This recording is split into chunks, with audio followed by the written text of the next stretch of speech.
This program features live coverage of an African safari and may include animal kills and carcasses. Viewer discretion is advised. A very, very good morning and welcome to the beginning of the morning game drive. My name is Sydney Fumunani Mikosi and I'm traveling with Senzo, who is laughing too much this morning. And my plan is to look for the spotted cats such as the leopards this morning. So for in case if you need our attention, you can simply follow us on Twitter, #SafariLive. You can also follow us on YouTube chat stream.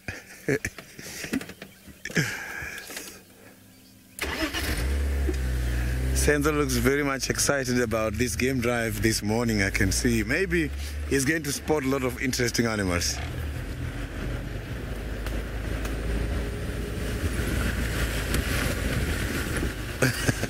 Senzo, you've got quite a huge responsibility of finding the leopards this morning.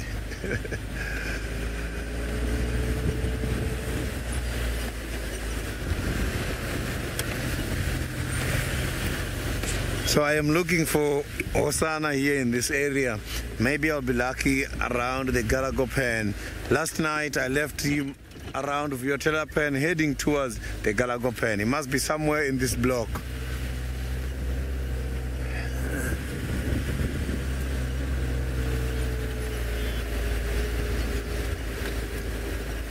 So now let's go to the Masai Mara. Steve, I can see he's ready to say hello to everybody.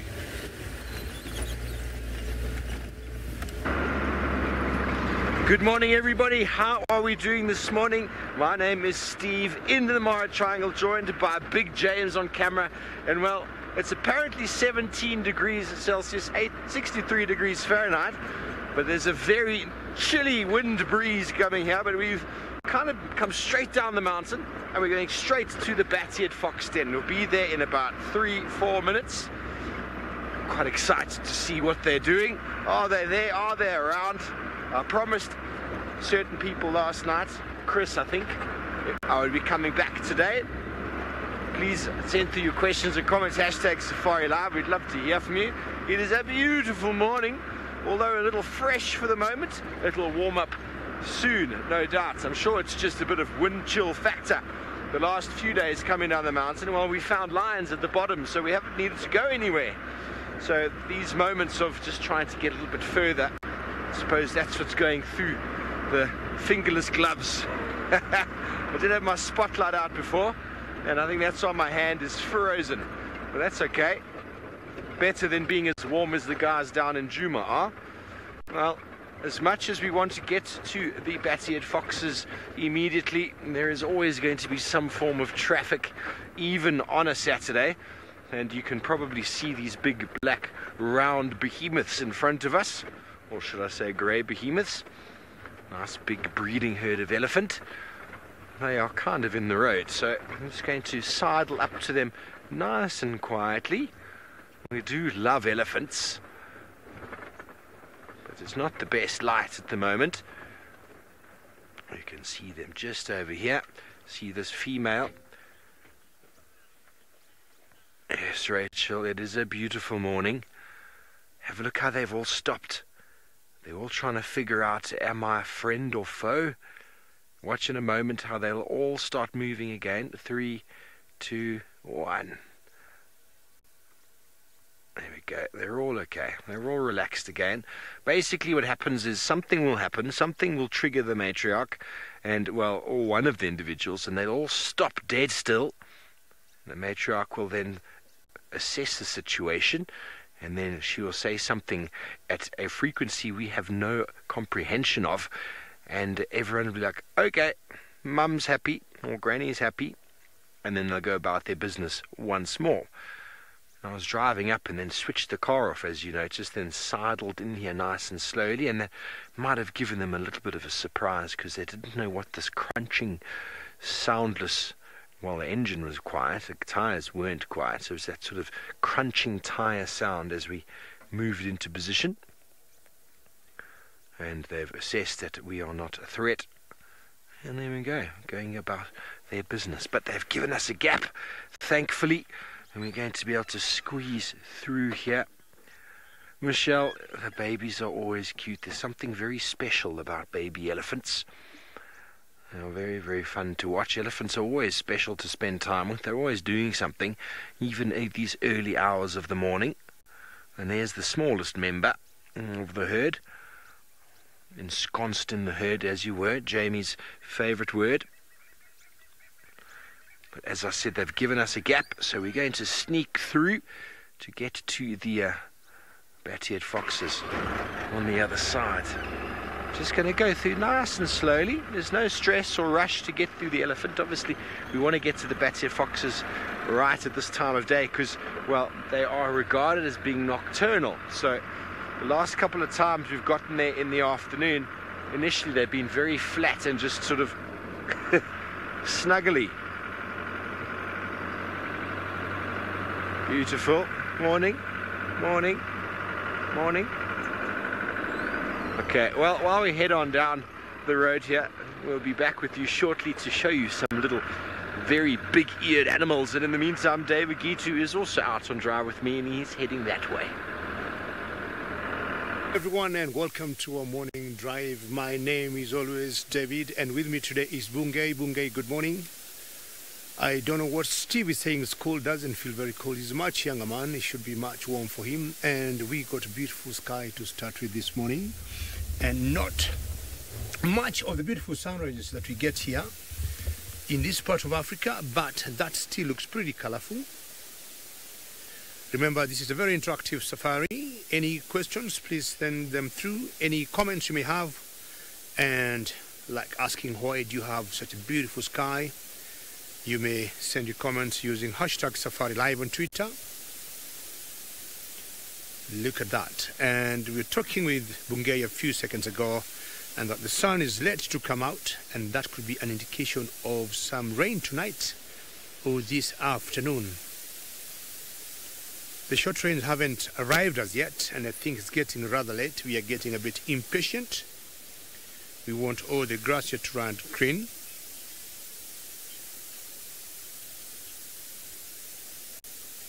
And hopefully we'll be able to get some rain soon.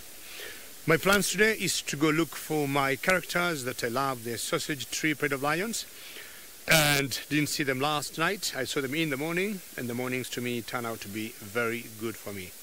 So as I do that, we'll take you back to South Africa to my friend Sydney.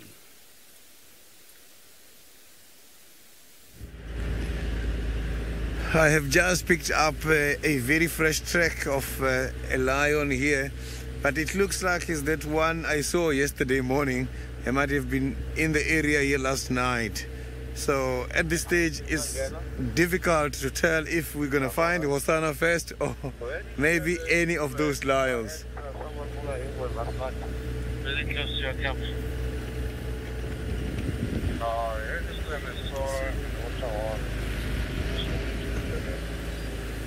So we might be lucky with any of these.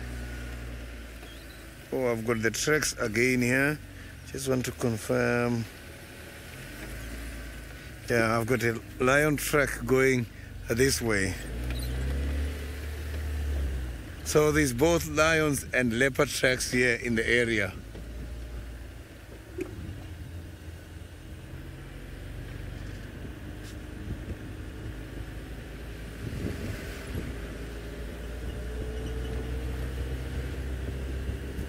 When there are predators in the area, it becomes very quiet. I haven't seen any animal around here where the tracks are. So it means these predators, they've been here not long time ago. Because if they come, animals don't get settled. And when the predators depart the area, that is when you will see the animal activity starting again. So now it means it has been very, very, very recent.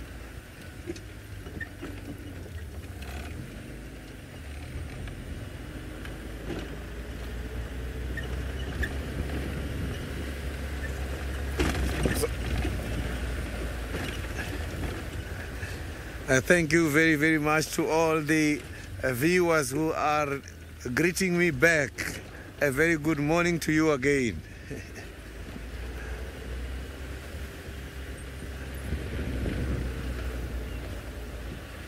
So it's chilly a little bit this morning here where I am, but I can see the sun is coming out now. Rima, unfortunately, I haven't heard about a whereabout of Tandi and Kalamba for a while now, but I know the last time Kalamba was spotted, that was about 2 days ago. It was around the Torchwood area. So they are around here by the neighboring properties. They are just coming and going, coming and going.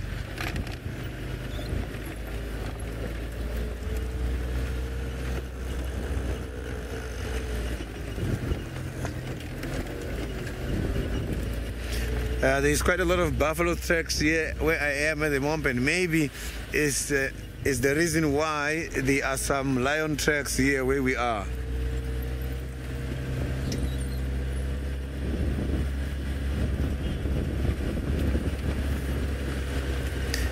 So now let's cross over to Steve. I think Steve is becoming a rhino man now. He found a rhino.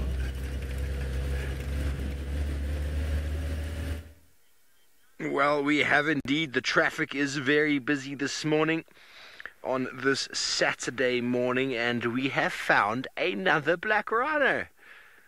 Well, definitely must be some kind of record now.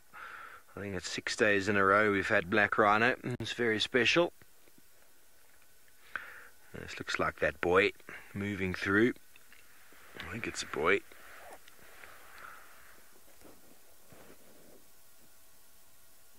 This is the sort of time of day you expect to see black rhino out. This is the open plains that this is the open plains that the balloons fly over, and well, we got them almost every morning on the binge series back in February from the balloon. So they're definitely more active in the cooler times of the day, resting up in the heat of the day. We have had him a couple of times in the heat of the day, but last night we had that youngster with her mum on the other side from here, and we've had this individual before. You can tell by that notching on the right ear, that little quite low down. There's two of them. Oh, this might be a different one. It's got two notches on the right ear. And you can see all the scratches on the body due to the fact that they're always in thick bush.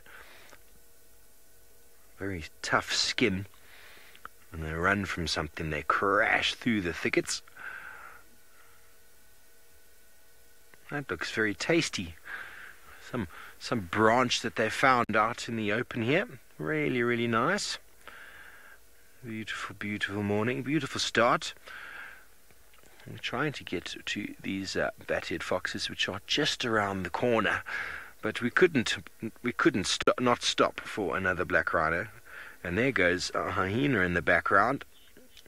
You just have to frame and things walk in. Hello, Nanabi. The difference between black and white rhino, it's quite simple. I mean, you look at them both and you'll obviously know that they are rhino. But look at the posture and the shape of it now, the way it's standing. A black rhino has got sort of quite a level back, whereas a white rhino has got a very sort of bulgy area on the shoulders. It stands very high there, and the black rhino has got a shorter face with a hooked lip, and the white rhino has got a very broad lip at the bottom, a square lip. They're also known as a square-lipped rhino. Here's the hook-lipped rhino, and black rhino are much smaller than white rhino. And invariably, when you look at a black rhino, you'll notice that both horns are very similar in size, whereas in white rhino, the front horn is far bigger generally. If in natural conditions they haven't been dehorned for any reason, the front horn is much larger than the back horn. The back horn generally just a little stump. I hope that answers your question. To be honest, the white rhinos are a more attractive rhino. The black rhino have got a little sort of, they're almost like a stunted version. Something always quite funny about them.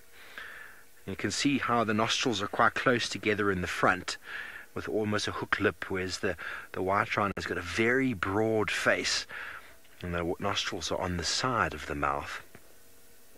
Much longer as well.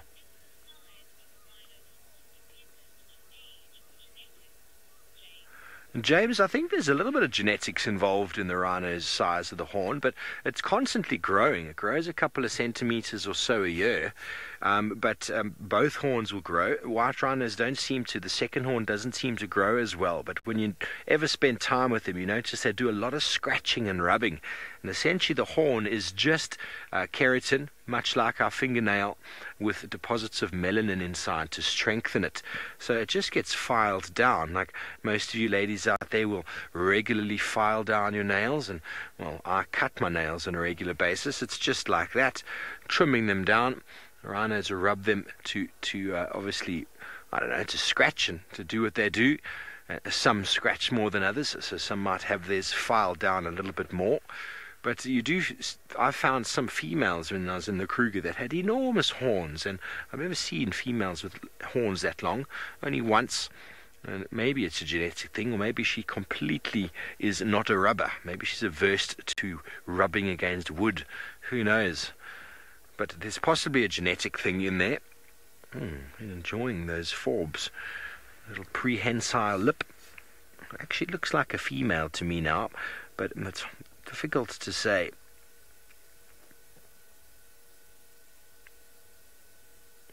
The rhino African salute, the typical bottom shot. And there we go.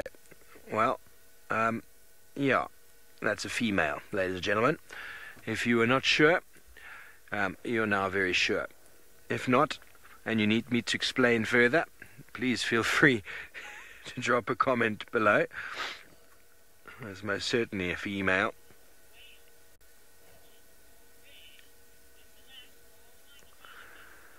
Hello, Whale. You want to know which is more rare? Well, it depends where you go to, really. In the Kruger Park, black rhinos are far less in number.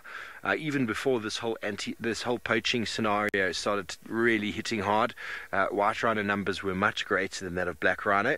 Up here in the Mara, there are no white rhinos, so you would say that black rhino are less rare up here than white. It really depends where you go to. There are certain reserves that have the KwaZulu-Natal area, sort of down in the sort of the eastern side of South Africa, have got very healthy populations of both black and white rhino. The Kruger Park black rhino populations are very, very low, but up in Etosha Pan, up in sort of the Namibia area, the black rhino populations are quite healthy up there. So it really depends where you go to and habitat preference. Black rhinos are more of a bush thicket specialist, feeding on browse and needing the thickets for cover, whereas white rhinos are open plains grazers. But in general, there are certainly far more white rhino in Africa left than there are black rhino.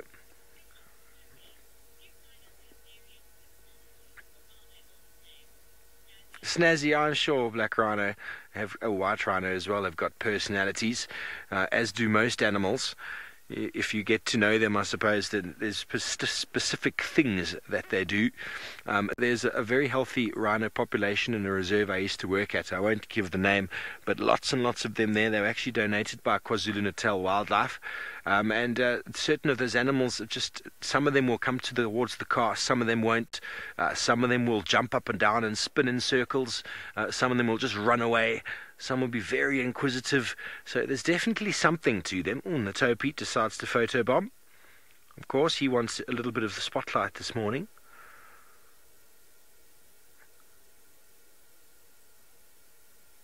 He's following the Toe Pete now. What's he going to do? I'm only joking. He's just walking. Probably she's walking directly towards that thicket in the background, where there is going to be some nice, tasty vegetation.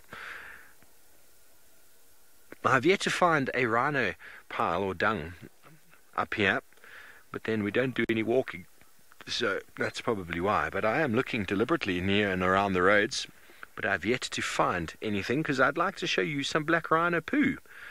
You know, I like to show off dung. There's some very interesting characteristics about rhino dung. Mary, you want to know how fast rhinos can run? And they're pretty quick. They can run at about 45 kilometers an hour, and they can cover that for quite some distance. It's about 5 kilometers faster than an elephant, about 5 kilometers faster than a hippopotamus.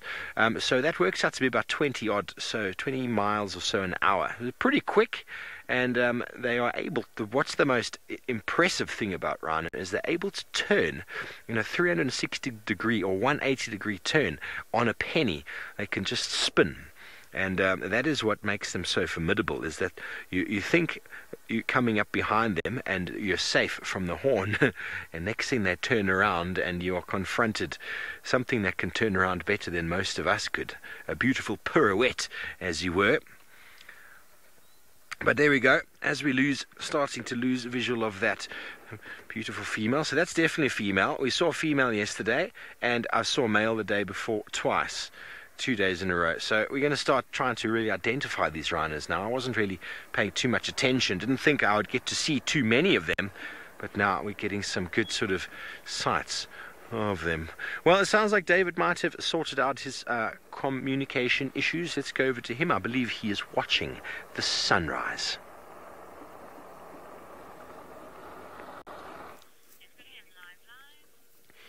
Well, sooner or later we might give Steve the name the Rhino Whisperer, because last night he saw one cow with a calf, and this morning he has spotted another one. Very well done, Steve. And the sun is trying to push up on the eastern horizon. I initially thought we may not be able to see the sunrise, but from what I'm seeing now, we may have a chance just to see those beautiful colors on any good. And in the foreground here we got buffaloes which don't seem bothered by that sunrise, and in the background also there's a hot air balloon, and I'm imagining those ballooners there will be watching a beautiful sunrise. How lucky are they to see sun pushing up on the eastern horizon? Not sure they can see the buffaloes from where they are. I think these buffaloes' best view is me and Bungay. And typical good mornings in Kenya. Remember, this is a very interactive safari. Should you have any questions, please send them through. Any comments using hashtag SafariLive. A huge herd of buffaloes, some having a toilet break.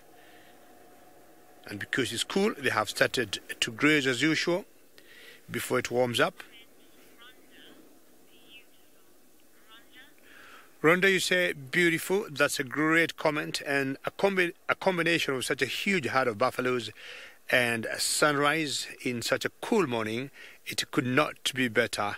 Rhonda, I agree with you 100%. I was just doing a small quick count, and I thought we got about 500 buffaloes here. A huge herd. 500 is a big number by any standard. And that's nothing out of the ordinary here in the Mara Triangle to see them moving in big masses. But of course, a few weeks ago in this particular area, we had even bigger masses of the wildebeests, which are now heading due south back to Tanzania to start preparing to get their babies by the month of February next year, which is not very far from now. You can hear some of these young buffaloes mooing like cows. And as much as they look sometimes like cows, they are not related. Their closest cousins would be the Indian buffaloes. You can see there's an oxpecker on that one having a toilet break there. Having a toilet break, and an oxpecker trying to get some ticks out of her skin. Could be either yellow-billed or red-billed oxpeckers. You can just hear them shivering through the grass.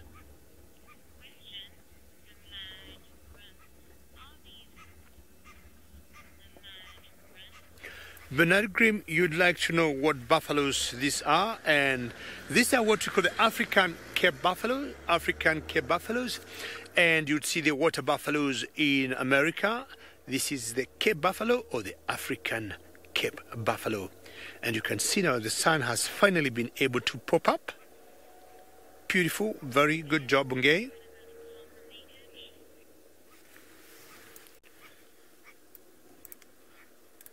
Hopefully that's much better, and what a beautiful sunrise there.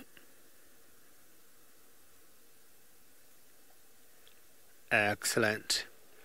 Sunrises in Africa are some of the best moments I'll always say I have before I'm out in the bush. I want to pause for just a few seconds to see that. What a great morning. Let's go to Steve, who has found a new den, just like the Waffles den, but he got different species of animals.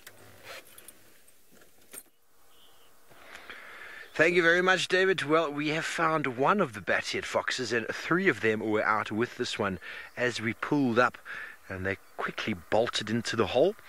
Just that moment of, hang on, let's just double check, what is this thing moving towards us? I'm hoping they're going to come out shortly.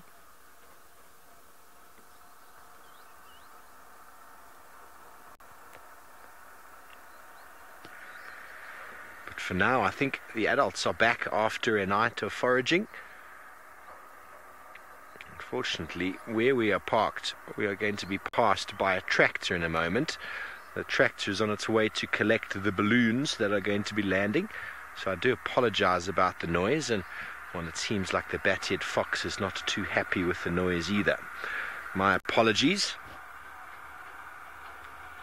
Just off over there, James, at 5 o'clock, there are some jackal. The jackal den is nearby as well. A little bit more. Okay, you're going to do that one. Perfect. We're going to just reverse slightly and have a look at the jackal den, which has just moved off. I saw the adults on that termite mound over there.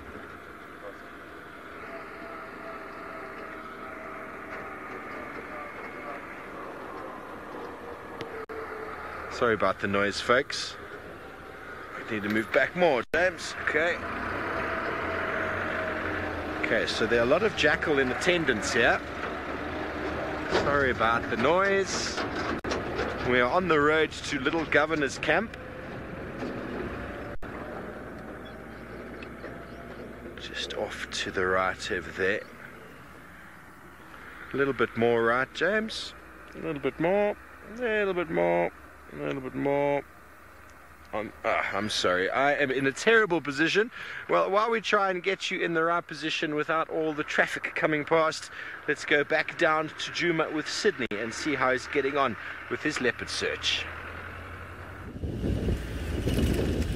I am still looking for the tracks here around the Buffalo's Hook cut line, and what I'm seeing now is the impalas.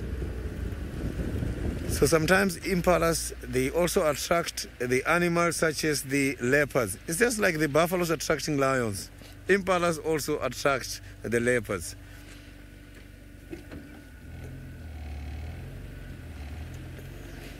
It's quite a big head. I'm just trying to check here just to see if there's no other babies coming here by this time. Yesterday we were very lucky. In the morning we saw the first small impala lamb. So that is much more towards the southern side of the game reserve. So here by the northern side, everything is still normal, no surprises. But the grass here, it looks way much better than the grasses where we saw the lamb yesterday.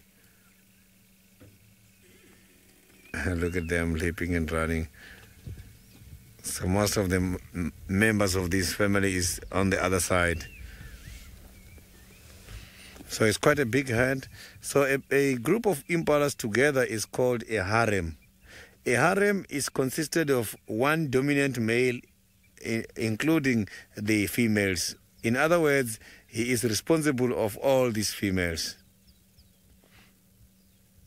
So the males, they do form their own small herds called the bachelor herds. And sometimes you can find them 15, 16, sometimes 20-something on a bachelor herd. I've seen a bachelor herd of about 23 males together. If you look at the bottom of the back legs on these animals, you can see it's like they are wearing some socks. That is a special communicative gland. When they see something, they jump and spray a distinctive scent from there, and the other animals can just sniff it and run away from danger. It's one of the ways impalas are using in order to communicate below their predators' hearing. So now I'm just going to quickly go to the Buffelshoek Dam when it's still very early.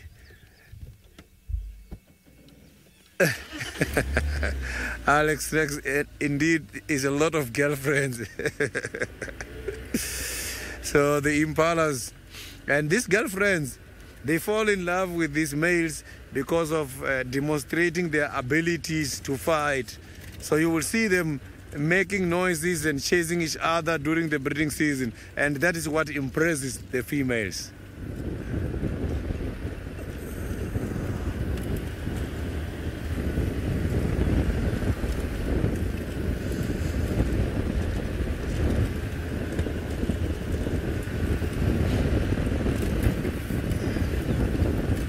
So here by the fire break, I can see that this fire break is now bringing quite a lot of grass for these animals.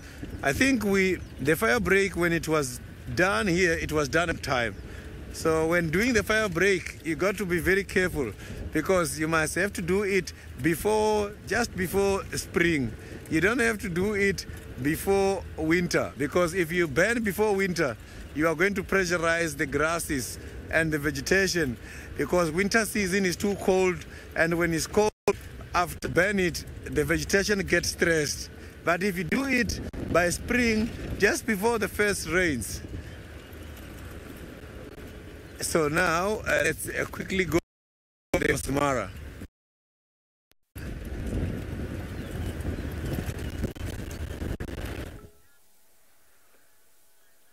Thanks, Sydney. Well, we've managed to relocate one of the jackal. It's definitely got something in its mouth. I'm not 100% sure what. But there's a den site most certainly nearby. There we go. A little youngster's running towards him. Watch this. Watch this. He's going to get enjoyment. Here we go. Give me some food. The youngster saw the adult coming. Please, please, please, please, please, please. Don't you just love it? The excitement of a dog. Absolutely love it. We used to have a dog that whenever we came home used to wet itself in the excitement of my owner's back. So the jackal den being very, very close. There we go. Mum or dad just regurgitated some there. The easiest way to bring food back to a den, you can swallow a lot of it, regurgitating it for the youngsters, and you can also carry some back, so there's no chance of you really losing the stuff in your belly. That's something the wild dogs are very, very accustomed to doing, but then they also invariably bring back some form of token.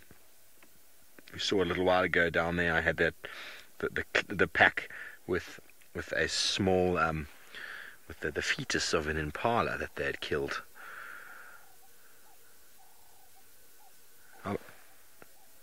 A little bit far off though. We've just got the one.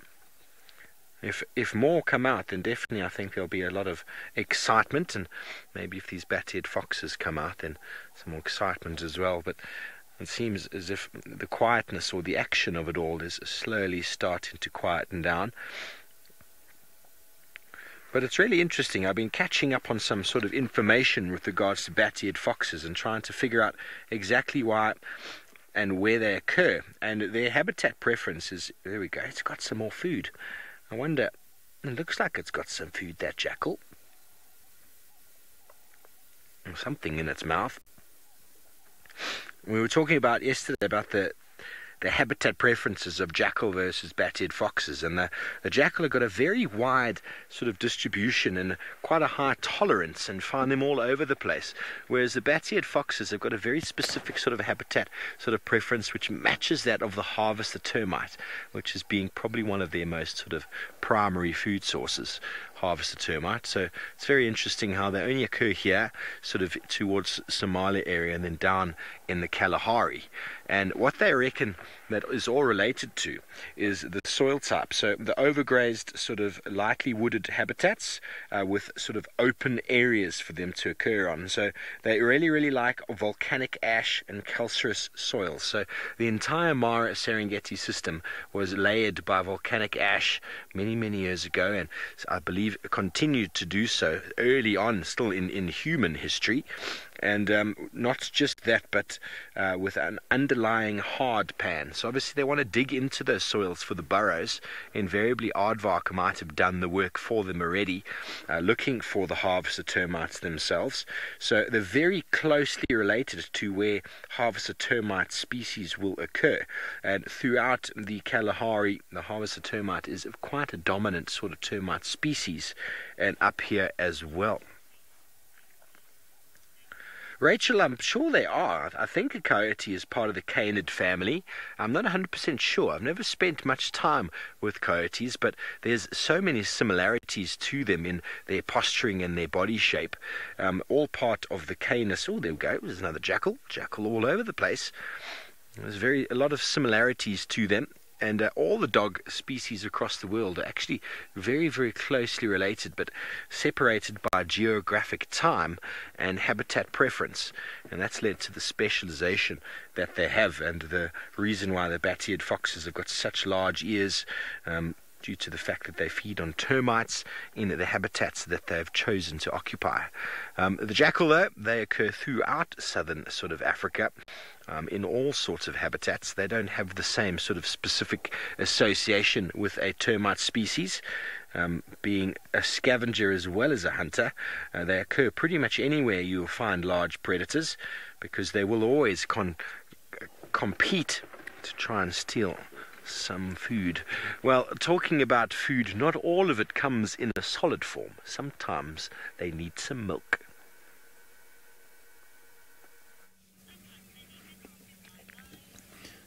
I have got the elephants here. It's quite a very small group, but there is a small one, and this small one is so cute. It's just that now the small one is behind this tree. You can't even see that there's a little one there. You can only see that big one. Oh, there is little, you can see a very small trunk there showing. Maybe the little one wants to drink at the moment. So looking at the direction of the movement of these elephants, so I just want to try and give you a better sighting from here. So looking at the direction of these elephants, I can see that they are all facing the western side because the sun is too bright by the eastern side. This is what the elephants do. They always make sure that they avoid the sunrise and the sunset. During the sunset, they will be looking at the eastern side or the southern side. The sun damages their eyes. That's why if you shine a flashlight on them, they're gonna get aggressive and chase you because they don't like it. So these animals, they are very much big and they can weigh up to 5,000 kilograms. A baby just after birth can weigh 120 kilograms. Intestines are very long, up to more than 18 meters. So that is quite a lot. Heart of an elephant can weigh 27 kilograms and more. So you can see that these elephants are not moving the ears at the moment. They are not flapping ears. So it means it is still very cool now in the morning. And soon as the sun starts to get hot is when you will see them cooling the ears a lot. But now at this stage, they are not cooling too much.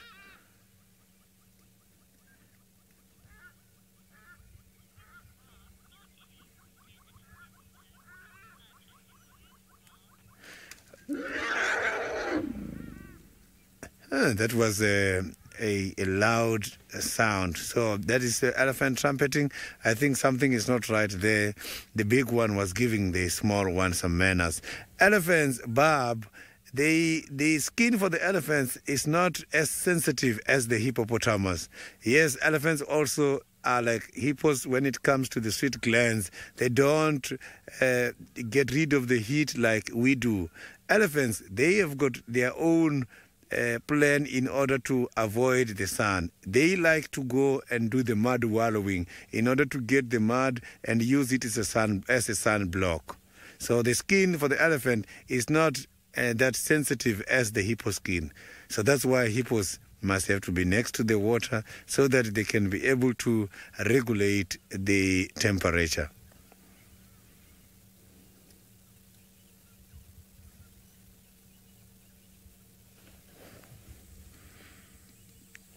So I was very surprised to see that big one charging the small one. Maybe it's a matter of competition, or there must be something. Elephants, when the little ones are misbehaving, they are taken through some lessons. Maybe that one is not following some of the orders. So that female in front does not have tusks. You can see. So the matriarch, it doesn't usually discipline the little ones. This is what the matriarch does. Yes, it's responsible to give orders when it comes to when to wake up, where to go, and where to drink this afternoon. Which side are we going to concentrate on feeding? So, but matriarch will always communicate with the big male in order to come and take them and isolate the youngsters in order to give them manners. So I'm just going to reverse there because I can see they're moving to that area. What I like about the elephants is that elephants, they are not just very destructive. Elephants, they've got a very good conservation thinking. They go to the areas where there is too much vegetation, nutritious area, and they go to those areas and eat. And then they come and spread their droppings by the area which is not nutritive. That is when now they are fertilizing and building these areas. These animals, when it comes to the distribution of seeds, they are very good because they can be able to eat the seeds from the trees, and they go and defecate and spread them. They help in order to grow the bush in the area which has got low concentration of vegetation. And elephants, how they eat, here in Juma, what I have seen is that they don't eat until they disturb the area. They eat, and when they see that today for the day is done, they will move and they go to the other areas. That helps the bush in order to recover very quickly because they are not eating and pressurizing the vegetation at the same time. So they give vegetation time to rest and to recover.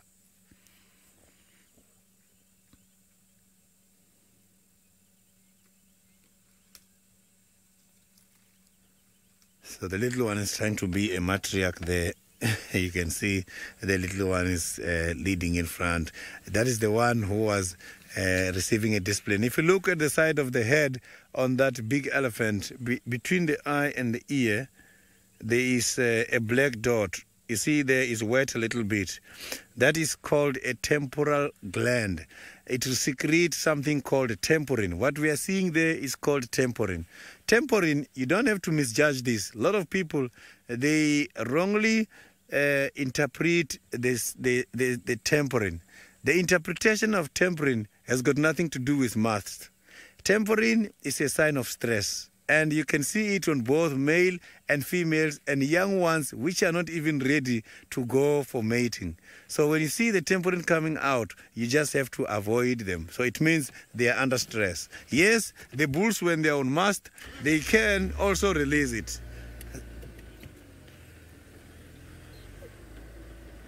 So now let's go to Steve, who's got one of those small predators which cannot challenge the elephants.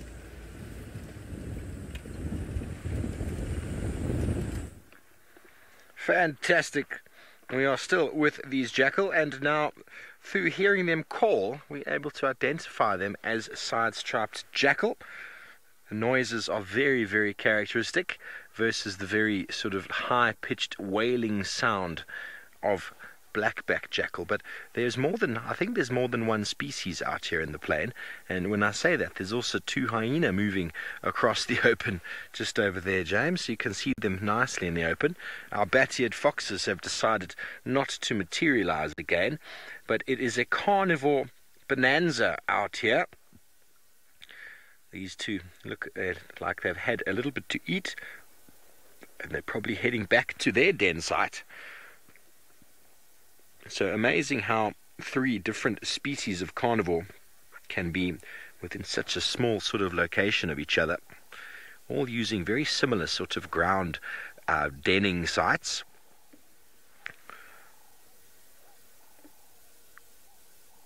We have managed to spend lots of time with hyena over the last year or so. Den sites in Djuma, den sites up in the Mara. We are very lucky now to have access to a bat-eared fox den. Don't forget to send through your questions and comments. #SafariLive, or drop them in on the YouTube chat stream.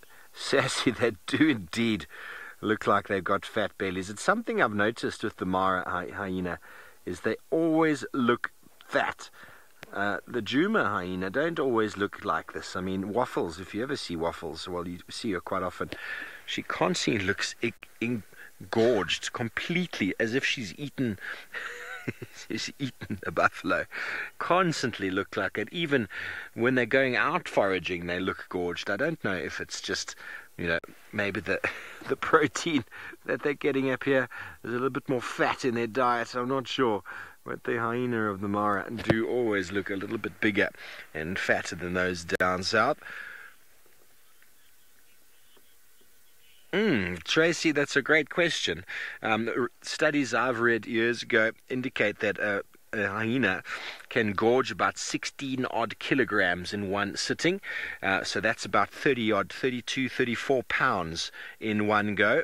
And that which they can't put in their belly, they will pick up and run all the way back to their den site if they are strong enough to do so, if there's enough off of the animal. What is that behind the hyena there? There's more hyena. There you go. The hyena are everywhere, folks. There's 2 more behind. And in a moment, we're going to get a buffalo. And that concludes big 3 from us here up in the Mara this morning.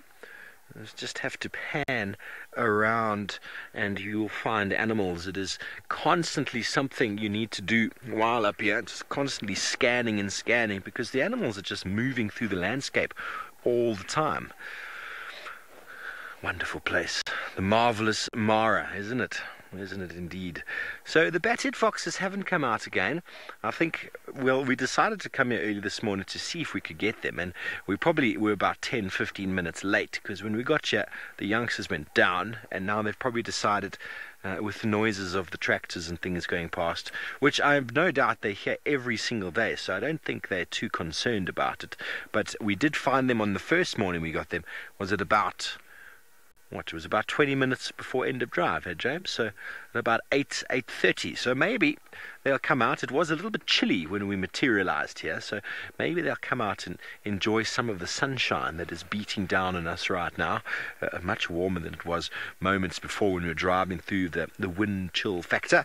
But for now, we're just going to sit here and wait and see if we're lucky to get any of them coming out. And who knows, chances are Lion's just going to walk past just now. That's the way it works out here in the Mara. It's nice to have... there is an eagle working on the floor there. Sorry. There is an eagle walking on the floor. And I'm going to assume it is a steppe eagle, because the steppe eagles are quite known for walking on the ground to feed on termites. And being in this area, the bat-eared foxes, no doubt... well, they choose their den sites in areas of prey abundance. So harvested termites will be out feeding on the grasses, and the eagles are very well known. The steppe eagle, yes, it's a juvenile. You can see that sort of white on the wing. And this is one of the characteristic things. You'll see them bounding around on the ground to feed on their peanut butter-like termites. And they've come all the way from the Russian steppes and Ukraine area in Eastern Europe and in Asia to come down here for the insects. And that is exactly what the bat-eared foxes are denning in this area for, because obviously there must be plenty of food available.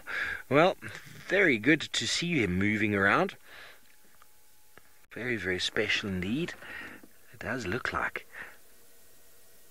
Could even be a tawny. It's very... There we go. Let's see if we can get an ID on the flight. Quite easily... and the jackal above its head. There we go. It's landing next to the jackal. How amazing is this? The jackal's a little like, whoa, what's going on? That thing looks pretty dangerous. But a jackal could quite easily kill an eagle. It would be either way here. Very inquisitiveness of the jackal. Look at the eagle warning it with its beak. Don't come near me, jackal. The opportunist. The jackal wants some, but he's not sure if he can get past that beak and those talons. This is so cool, but also bearing in mind, folks, that there is a jackal den site nearby, so that adult is probably also concerned for its youngsters, because not only for jackal youngsters, but bat-eared foxes, their youngsters, one of the primary predators that they actually have is aerial predators in the form of eagles. Certainly, I think this could be well worth bringing some more people on board to have a little look, because this is something I've never seen before.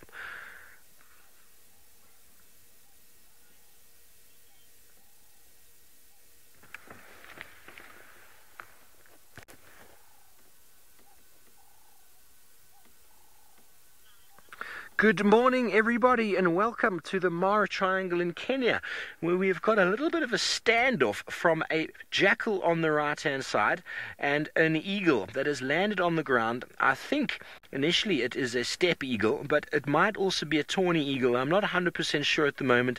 The light isn't really giving me enough of an opportunity to see the characteristics, but there is a jackal den site nearby. There's also a bat-eared fox den site nearby, and well, this eagle has landed on the floor pretty much between the two dens, so that adult jackal is probably a little bit concerned for its youngsters.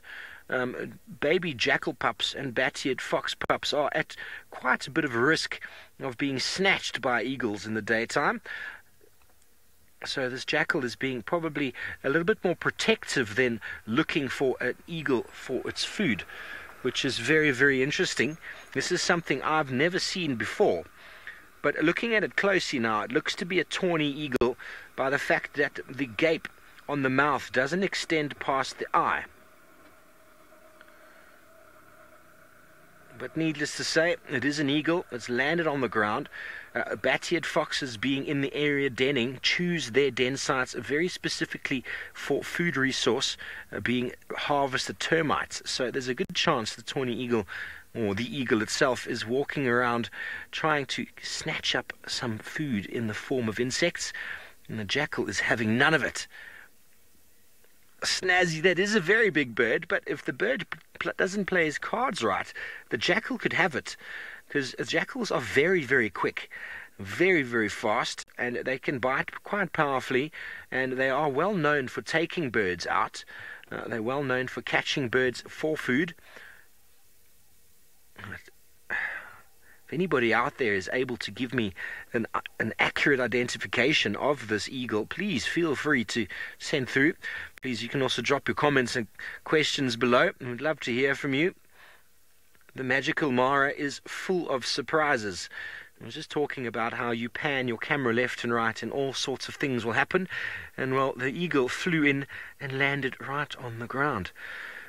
Michelle, there's a very good chance the eagle is looking for insects on the floor. I haven't seen it yet pluck it or pull its beak down and grab anything, but there's a very good chance that there are actually termites moving around, chopping the grass. The jackal has decided it is time to drop a little bit of a toilet break. All that running around caused a bowel movement, but isn't it interesting to watch an eagle moving around on the floor? Not well adapted to running around the ground. They are much more in their element, soaring in the sky, but you can see they still are capable of doing so. A little bit of energy conservation, walking around feeding, trying to grab probably insects. And tawny eagles are known for scavenging, but due to this behavior, I'm almost certain from Eastern Europe, from the Russian steppes area, Ukraine, where they breed, and they come down all the way down to Central and Southern Africa during our summer months, which are sort of the beginning now. Aaron, no, the eagle's not injured. I saw it initially fly into the tree towards the right, and it was basically just assessing things, and then it flew down and landed on the ground. It had a perfect landing and perfect flight before, so unless it gets too close to that jackal, I don't think it will get injured, but it's walking around quite nicely, quite deliberately. This is very interesting. It's telling the jackal to stay back. Look at that, the intimidation. This is super cool.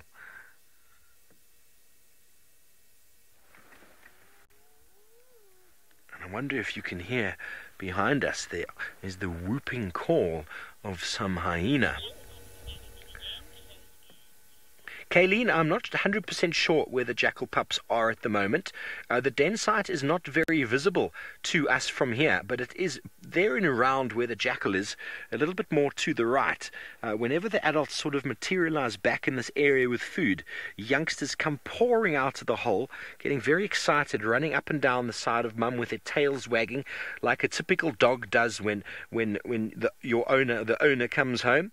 And then mum either provides them with the morsel she has in her mouth or regurgitates some food.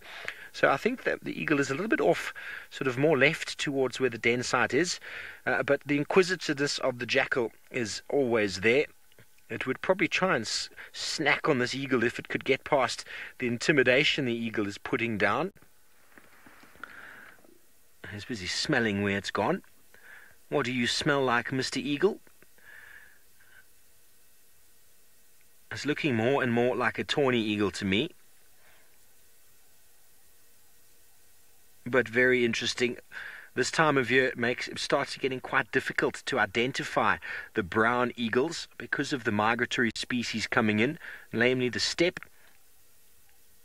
The steppe eagle being bigger than the tawny and generally more easily identified by a longer gape on the beak, meaning extending past the eye. But I'm not really getting a proper look at it. I was definitely interested in something on the ground. There we go. See how the jackal took its opportunity when the bird started flying. It's coming closer and closer. We might get another view. I might get a bit more of a view of it now. So interesting to see these two predators interacting. Doesn't matter if you walk on the ground or fly. Predators are constantly at battle with each other. The arms race. I'm just trying to, if we can get the light in a good angle. The gape doesn't extend past the eye, folks. That is a tawny eagle, I'm sure. Miranda, I'm pretty sure it's looking for food. I'm pretty sure it's most likely looking for termites or insects on the ground. There doesn't seem to be any other reason unless it's just wanting to antagonize the jackal. It's doing a great job of that. And the gape does not extend past the eye, so I'm almost certain it's not a steppe eagle.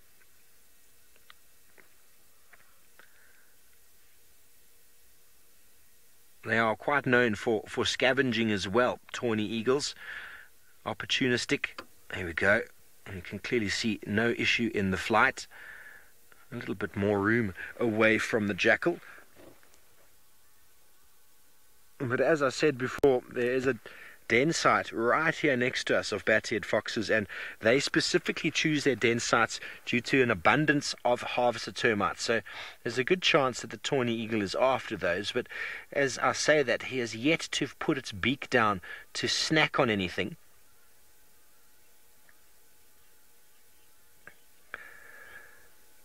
Patrick, yes, the jackal's too big for this eagle. The babies might not be, but I don't think tawny eagle, the size of it, are known for taking an animal the size of a jackal. When it comes to the martial eagle, which is far bigger than that of the tawny eagle, or most certainly a young jackal is at serious risk. An adult may be as well. Bat-eared fox pups certainly at risk of aerial predators in the form of eagles, and opportunistically, if an eagle like a tawny eagle came past a really small jackal pup on the ground, I don't think it would bypass it. It might give it a go.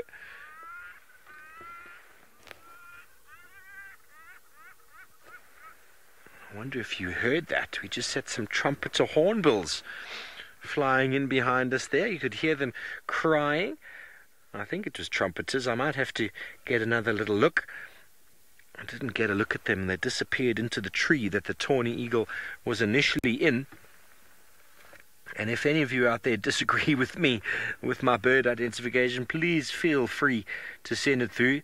Obviously, it is difficult this time of year to identify brown eagles.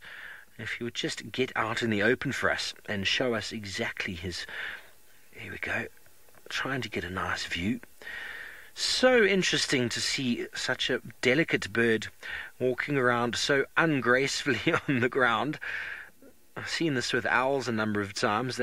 They go from being very regal to suddenly being very sort of awkward on the ground. And on that note, with the awkwardness of this eagle moving through the long grass, a unique sighting for me. Thank you for your comments and feedback this morning.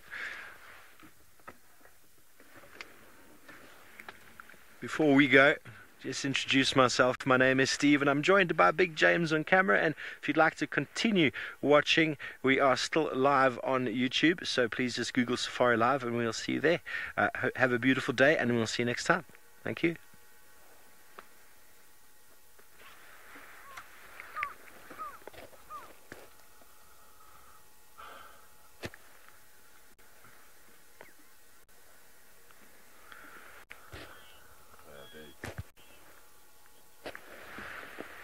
Welcome back, everybody. How interesting was that? Tawny eagle, or the eagle, has flown back up into the tree and is off of the ground now. And the jackals are safe. And, well, that was quite something to behold. During that entire time, I didn't see the eagle feed on anything on the ground. So what it was doing, maybe it was just having a bit of a leg stretch. You know, if you fly all the time, you need to do a few laps just to get the muscles pumping. A nice way to warm up, I suppose. If the sun's not doing the job, doing the job for you, go for a little bit of a walk. I like to do that sometimes. Well, the jackal has disappeared as well. The tawny eagle, or the eagle, is back in the tree. Please, if you have a difference of opinion with regards to the identification, please send it through. Don't wait for a few hours. I'd prefer to know sooner than later. I'm just going to move back because it's on top of the tree here. It's on top of the tree. We might be able to get a better view. We're not far away from where we saw the steppe eagle pair not long ago. But I'm pretty sure it's not a steppe eagle now.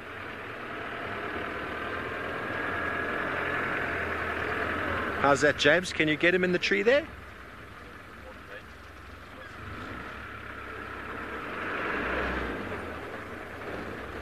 There we go.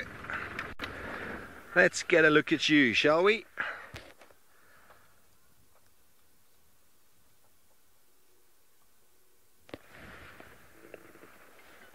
Beautiful views. It's decided it's time to preen. Yeah.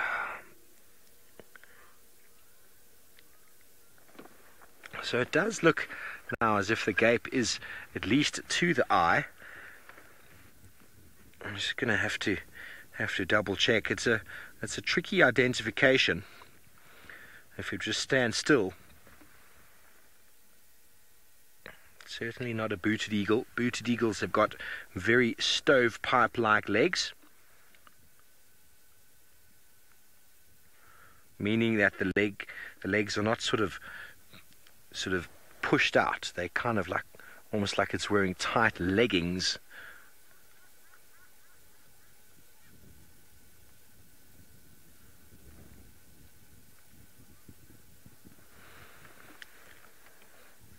Looking at it now, though, I'm pretty sure it is a steppe eagle.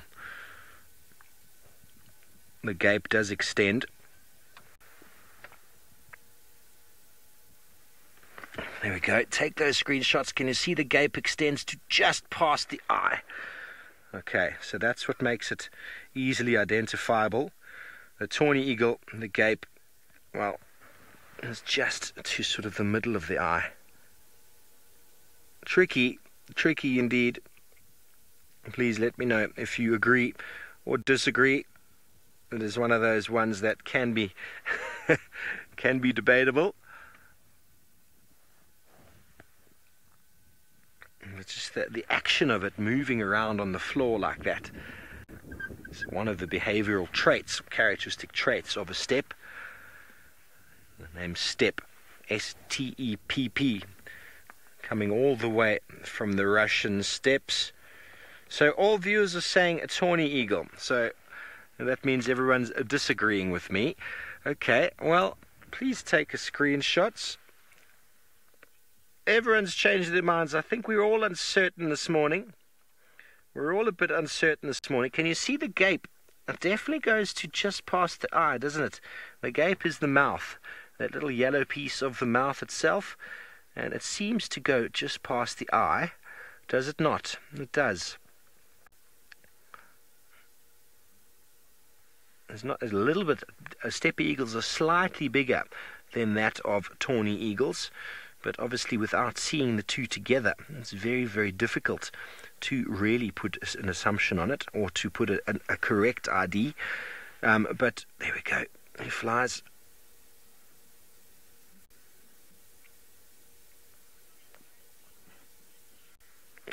Rosemary, we've got a morph between the two, have we? Yes, we do. There we go. It's on the ground again.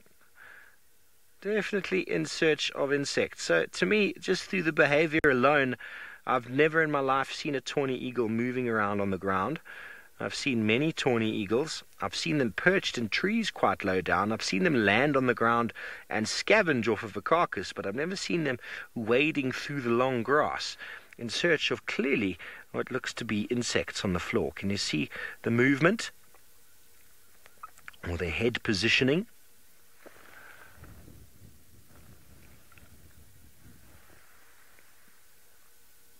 The light, though, doesn't make it easy.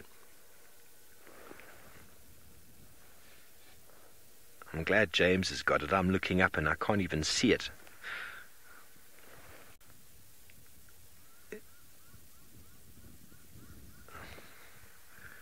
It's happy now that the jackal are not going to bother him as the eagle disappears. Well, how fantastic are these scenes this morning? I wonder if David Gitu's ever seen jackal and steppe eagle / tawny eagle interacting on the ground. Let's go over to him and have a look. Very good morning for Steve, and I would want first to show you the one big difference between the Mara Triangle and Juma Game Reserve. This kind of habitat of the savannah, the open grassland that's just plain, and you can see all the way to the horizon. Good job, Bungay. You don't see this in Juma or in generally the Kruger National Park. And when you talk of the Maasai Mara or the Mara means spots. So from a distance or from the air, you can see the open grassland with some spotted areas of either forests or a tree here, a tree there, a small hill there, or a termite mound. And that's what is called Mara by the local people, the Maasai. And then, of course, Maasai are the locals. The whole of this was occupied by thousands or by a sea of wildebeest until recently when they have left this area. But we still got a few areas that we got small pockets of wildebeest like that you see in the background there, very good, Bungay, that have not left. So the groups will break once in a while, and you get the large groups leaving, and a few are left behind. Those huge trees, if you go back, Bungay, to where you are, those big, huge trees, very good, are what we call the fig trees. Yes, and they're very iconic trees in the Mara Triangle, ideally remaining green all around the year. Have used by so many cats to shade themselves when the days are very hot. I'm very close now to the sausages or the sausage tree Pride of Lions area, and hopefully I'll be getting them soon. So I think we better make steps now. It's still very cool, and we could be lucky to see them. They got 3 cubs now. There were 2 sets, and we lost one of the cubs the other day. We do not know what happened, But let me get close to the area so that yesterday morning, and when I'm doing that, I think Sydney might have spotted a cat. I am so very lucky with Tandy this morning. This is Tandy. We just got here by the drainage and she's looking at something. This is a very skillful hunter. You can see how she's listening there. That look at that. But she's injured a little bit by one of the hind legs and it looks very bad. So I'm not too sure if Kalamba is in the area here as well, but I can see that she is just by herself. Maybe they are still apart.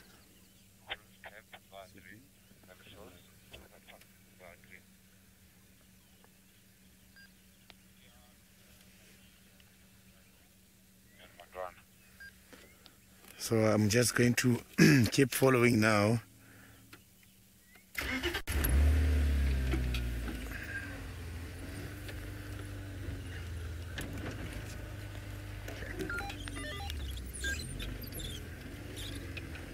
Yeah, Rex coming. I don't know if it's him who's looking for me. What's the name of this road? If I can check while I'm driving there. So that, because I can see there's the guy who is on Yellow Road there, but he can't see us.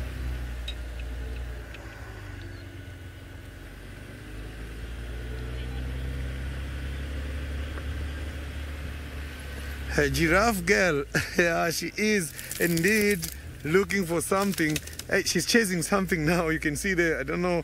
She's just going very fast, very fast, very fast. But she might have spotted something. Oh, there's a decker which is going very fast. Somewhere going that side. I saw the decker running. She nearly chased the decker.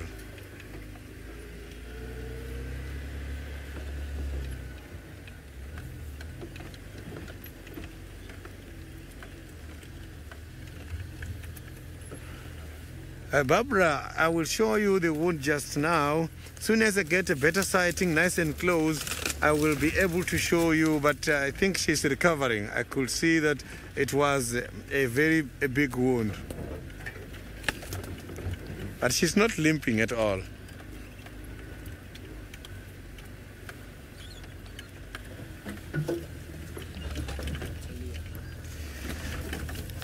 All stations, Tandy has just crossed a battalion. Going north. You see, she's chasing something. What? We have just crossed battalion, eh? I've just crossed a battalion now from Nyala South.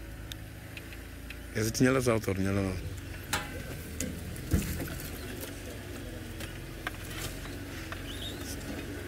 So now you can see that she is on a hunting mode. So I want to try and check if we can see the wound there. It's not clear, but I can see that.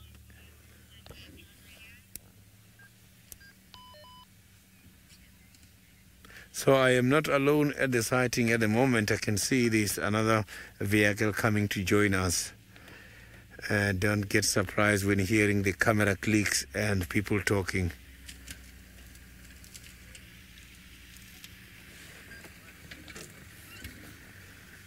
So we are just going to keep following. So now let's quickly go over to the Masai Mara where Steve is having the eagle.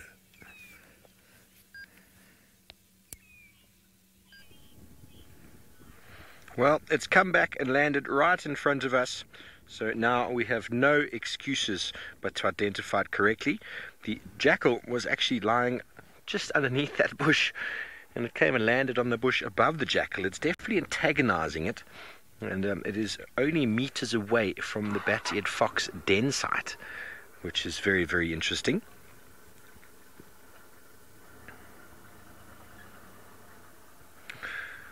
So I've looked very closely at this eagle, very, very closely now. The gape does extend to the base or the back of the eye, tawny eagle will extend to the middle. And the difference, one of the other differences between tawnies and steppe eagles is that tawnies have got a yellowish eye and steppes have got a brownish eye. And this bird most certainly has got a brownish eye. So I think we can tick that off. Steppe eagle messing around with the jackal. He's landed a number of more times out in the open trying to feed on insects. Or maybe he's actually looking for a bat-eared fox puppy. He's right here by the hole.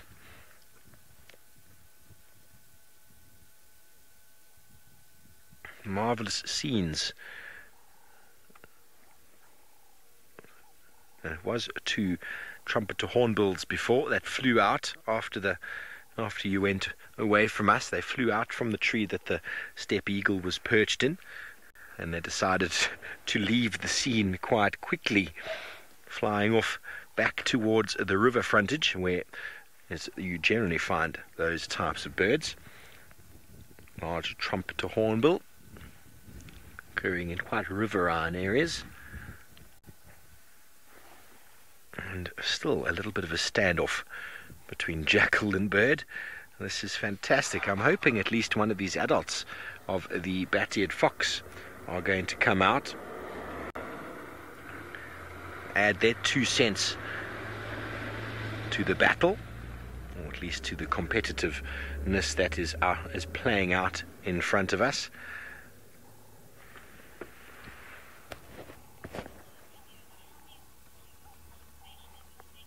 Thank you, everybody is happy with the identification. That's very good. I'm sorry it took so long. One of those tricky things.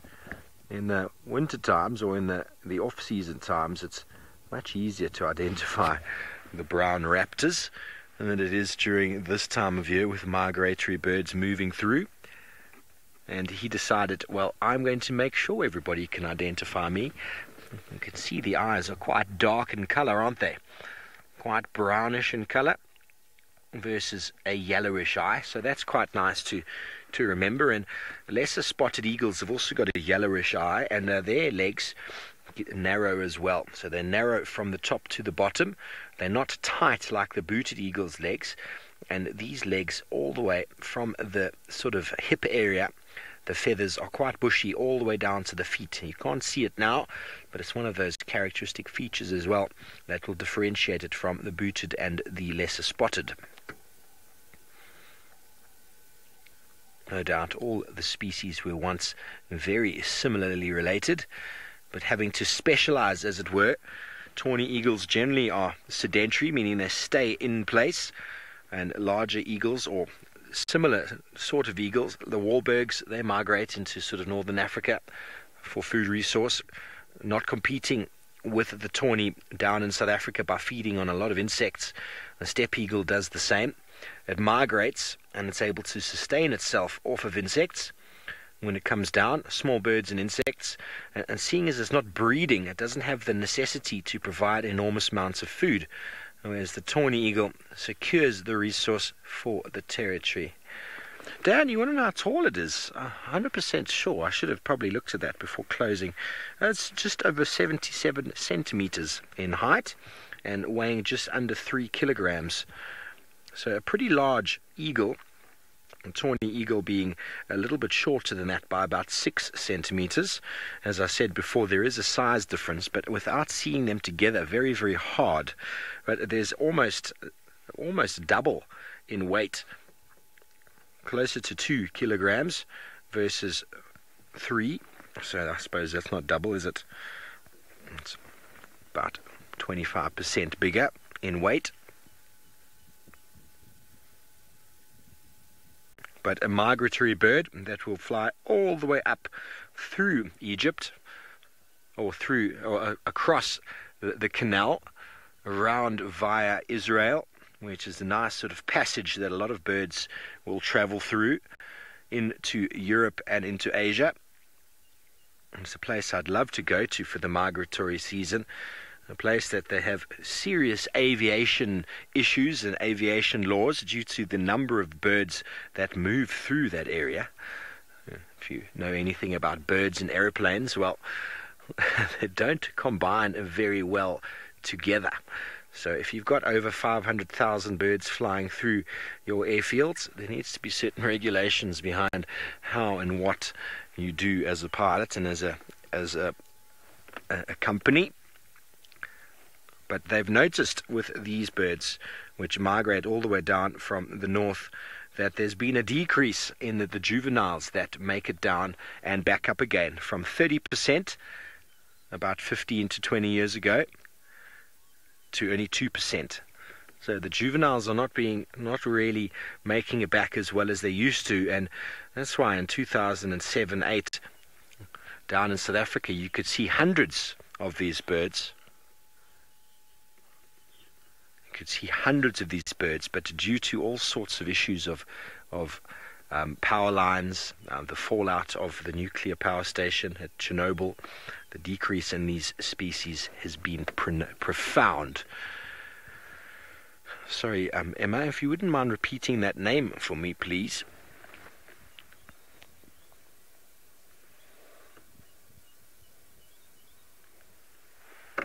Rosemary, you wanted to know if this eagle would catch food and then leave it for the jackal. No, it doesn't happen. I mean, if the bird tried to catch something and then dropped it, the jackal would snatch it up. That would be an opportunistic sort of behavior of the jackal. But no, the bird would not do that for the jackal. It would be trying to catch it for itself. And, well, if it lost it, that is the way it works. No predators will do anything like that. Even lions catch food. They're doing it for themselves.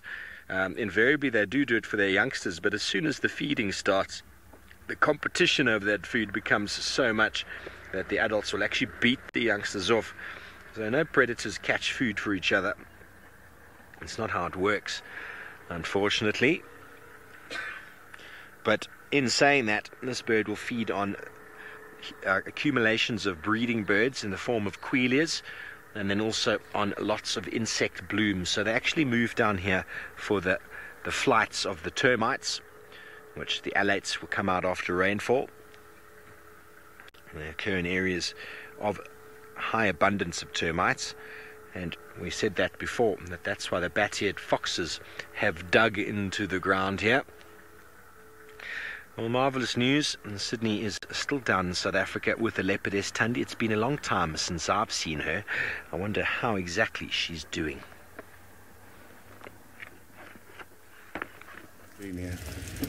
So you can see that now Thandi is still stalking one of the prey animals in the area.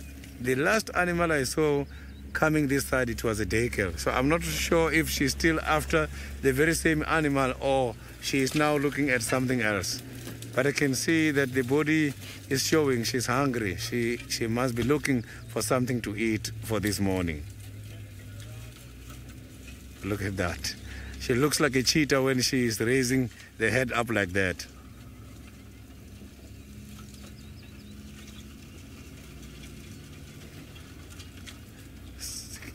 Look at that movement of the head and the ears.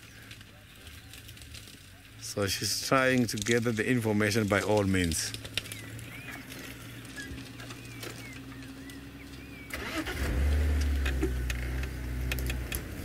So this is one of those cats I haven't seen for quite a long time. I think now it's about 2 or 3 weeks I haven't seen Thandi. I'm so very happy this morning that we've got her here.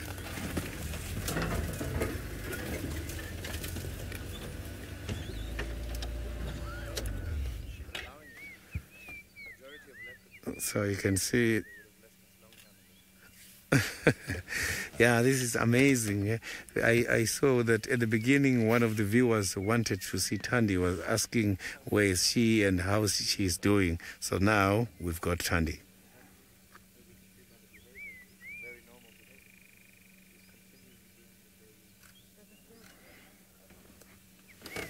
So the only challenge is that Thandi is never settled, always on the move. And this is normal. Every time she's always on the move.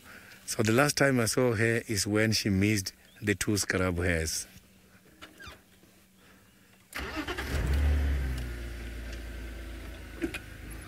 So I'm going to have to go around here and see if we can improve the sighting. As I can see now, she's heading much more this side. I wonder where Kalamba is. Maybe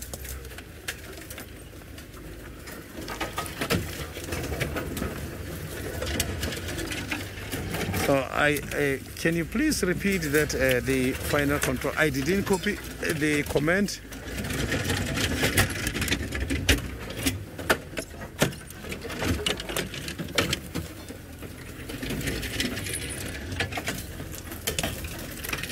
I haven't noticed that, and soon as I get much closer, I will try by all means and check that. But what I saw, it was a very big injury on the left hind leg. I saw that. It looks like she has been involved on a fight.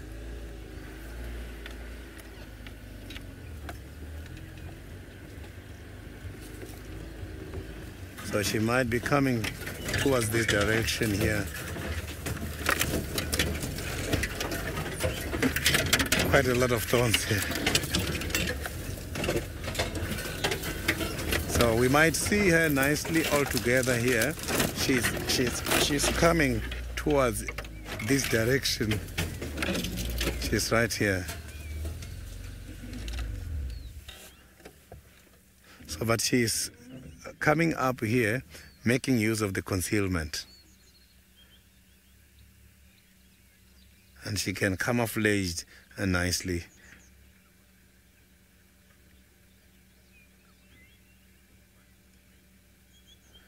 So she's coming much closer. Maybe I will be able to see something about your request. Let me just pull back a little bit so that we can all see her at the opening. She's right coming to the opening now. And the injury, you will see her because you will see it because I can see the injury from here on that left leg. Right there, you can see this. The skin is taken out a little bit there.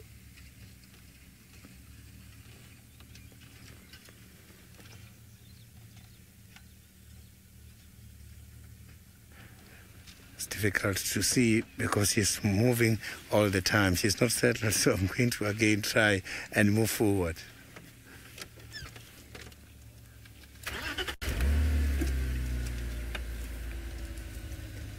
So now from Juma to the bat-eared foxes by the Masai Mara in Kenya.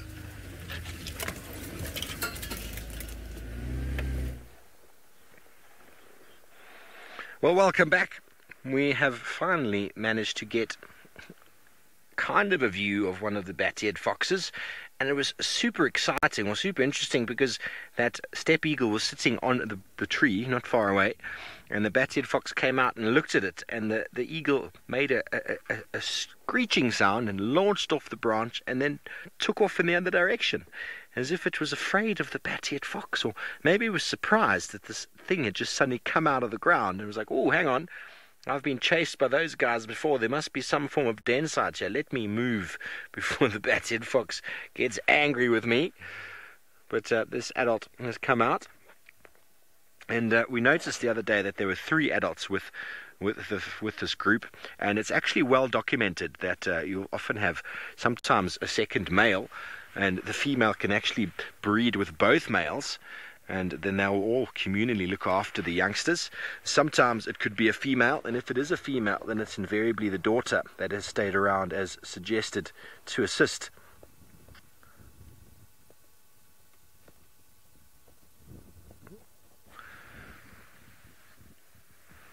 But they don't seem to have too much in the way of territorial sort of behavior. You can have as many as 15 to 20 bat-eared foxes within a small area due to the food resource. If there's lots and lots and lots of termites around, the bat-eared foxes just seem to tolerate each other and often are seen in feeding groups. Not that I've ever seen anything quite like that before, but well, it's well documented in the Mara Serengeti ecosystem. Someone has spent a lot of time out following them.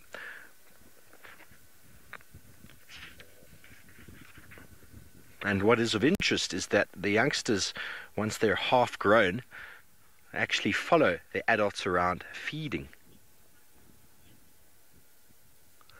So they actually move around with the adults feeding, because the adults aren't known for provisioning food, bringing it back in the form of regurgitation.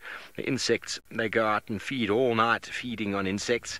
The only time they'll bring anything back is if maybe they catch a rodent or something, they might bring it back. But it's encouraged for the youngsters to move around and follow the adults quite early on to feed, and it takes a very long time for them to fill their bellies with insects. There's never an overabundance, because due to the fact that when they're feeding on insects, harvested termites for example, they all start sort of moving underground once being fed upon, so it takes hours in the evening to get enough nutrients for the jackal, not the jackal, for the bat-eared foxes. And there's a reason why they actually weaned a little bit later than other canids of the same size, but yet mature earlier. So they are weaned earlier, or later, but mature earlier, which is kind of a bit of an interesting thing. But they need to move around to feed earlier, but yet mum can provide milk a little bit longer for the small canids. Obviously, hyena being the largest, or the one carnivore that feeds with milk for a very long time due to the amount of bone in the diet.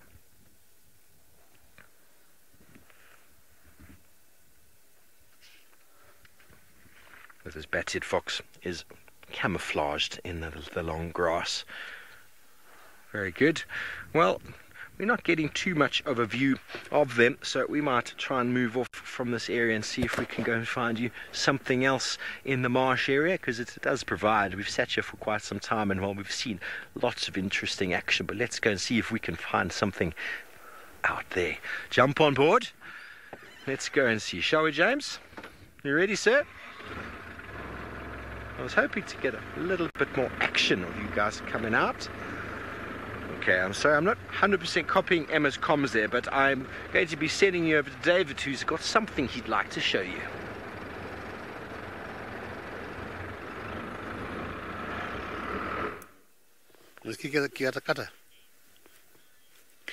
Well, finally I have landed in style in the sausage area, the sausages, and the sausages are still having a party. You can see all the wildebeest and the zebras in the background.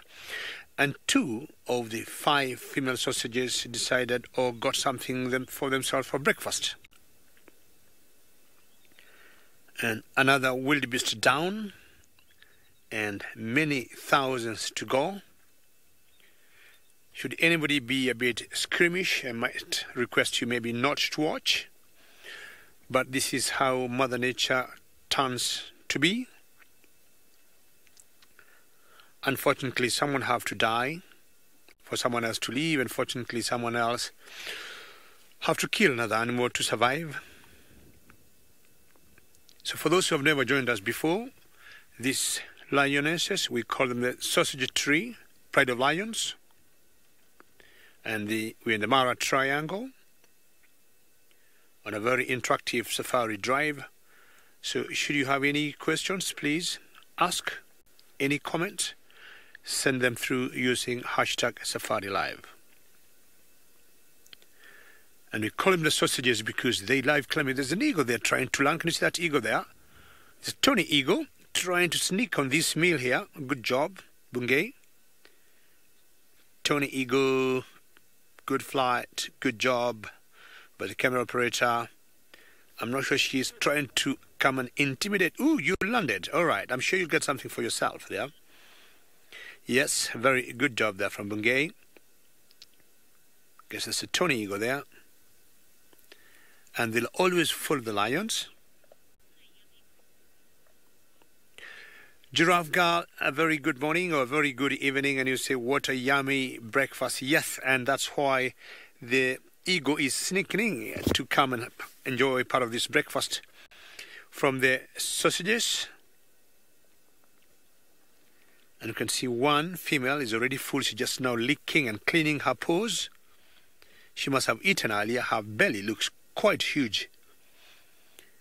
And of the 5 females here, one of them is very pregnant, and I'm hoping she'll be popping up her cubs not more than another 4 days from today.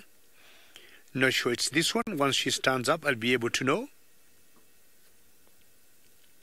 That must have been very yummy. There's another eagle. Oh, is this a vulture flying in? See the vulture flying in there? Good Bungay. This looks like a vulture to me. Let's find out once she lands. Ooh, landing position. Yes, that's a vulture. Looks like an African white-backed vulture. And a few more there. The one on the left being the Ruppel's griffon vulture. And this tells you how things play out here.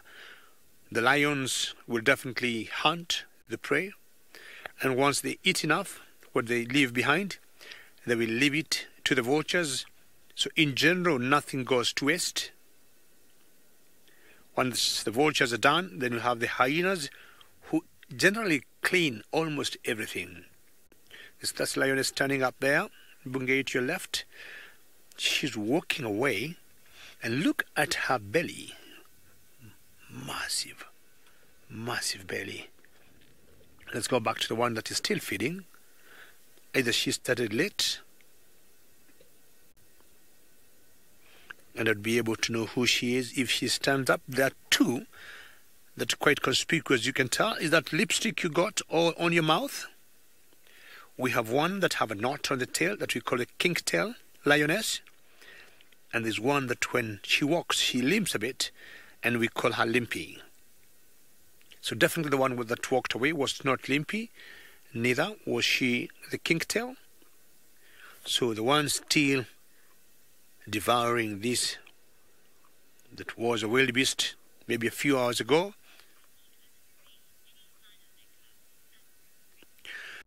Anna-Marie, stay right there. Don't go away, because once we are done with this lioness, there's a little lager or drainage behind us.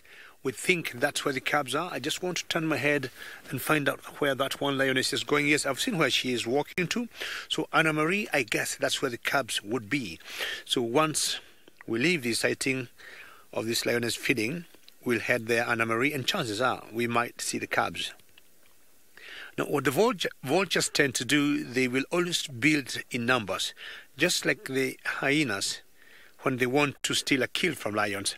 So get one vulture landing, 2, 3, 4, and if the number grows to about 15, 20, the lioness will just like, you know what, I don't want to deal with these huge birds that are going to irritate my breakfast, and she'll just walk away. I'm counting now about, what, 20 vultures there? Bungay, do you think 20? Yeah, Bungay thinks you're close to 20. He has counted 19 and a half. I don't know who is the half. Maybe the half is the Tony Eagle. And there the lioness, as I told you, she might wake up and also leave. And that is the kink-tail. Just look at her tail. And 100%, that's the kink-tail. You can see the kink. I'm going to turn around a little bit once we're done with the vultures and show you what I mean by saying the kink-tail.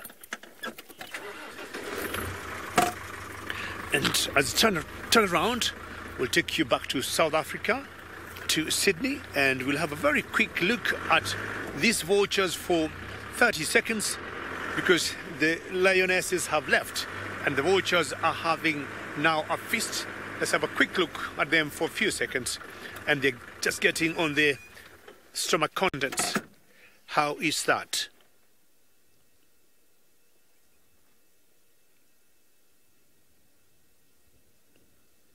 Here it's about speed and how much you can eat. Oh, but the challenge is they still cannot open. The lioness is coming back. She's chasing them. Look at the lioness on the left there. Whoops, she just came back and just saw off those vultures very quickly. Don't get our breakfast. That was very exciting. This is a game of might, a game of power. And what she's trying to do there is to cover her breakfast and maybe keep the smell from going out. Because if the hyenas come, this lioness or lionesses will have no chance at all. So that's what they're always trying to do, trying to keep it as fresh as possible and making life hard for the would-be scavengers, like the vultures that just took off.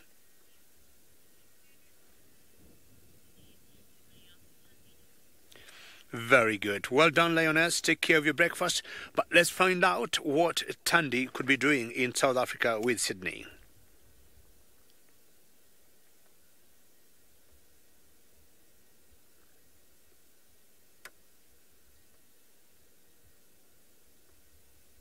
Tandy is now going down towards the drainage line.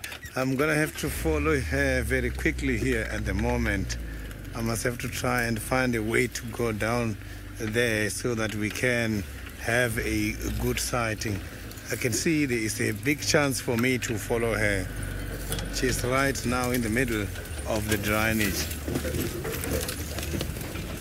So maybe she is leading us to Kalamba this morning. Who knows? Oh, there she is by the drainage line down there. I can see she's... you can see her injury now there.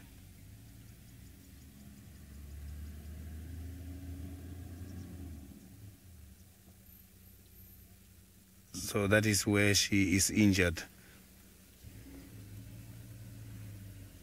You can see that is quite a very big wound there. So, but it looks like the flies are not bothering her anymore. Maybe now it's recovering.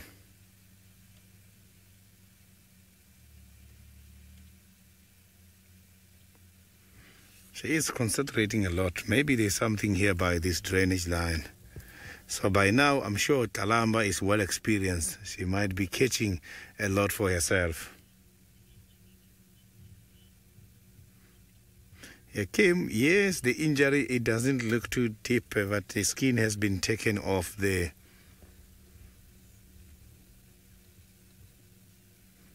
So maybe that is why she's not limping at the moment, because it's not too deep. So this cat is hunting at the moment, I can guarantee you. It's just that the prey animals are not around here, but how she is looking.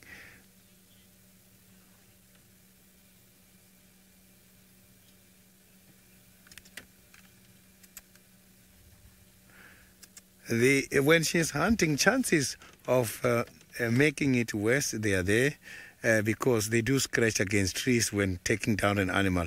But it's good that the leopards, how they hunt is different from lions. They are ambush predators or sit and wait predators. So they don't really have to run and scratch against the bushes. They can just wait until something comes closer and launch a surprise attack. So maybe that strategy is going to help her in order to recover. But if she's chasing animals in between the bushes, chances are very high for her to scratch again and for the blood to come out. Just like what we are seeing on one of the Talamati of the Unkuhuma Pride. Chatty, I'm not too sure if this cat will be able to recover or it will be just a scar from now on.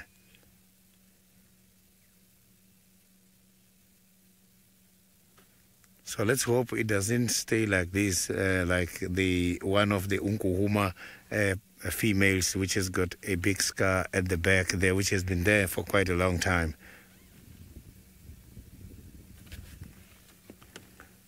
She's camouflaged.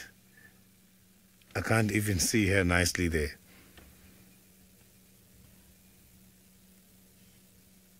Now is the time for her to rest. So I'm going to have to go to the other side and see if we can see her much better.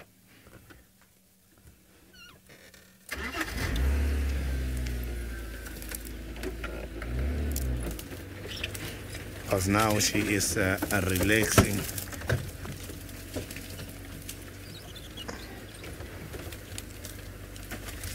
It's not a very big drainage.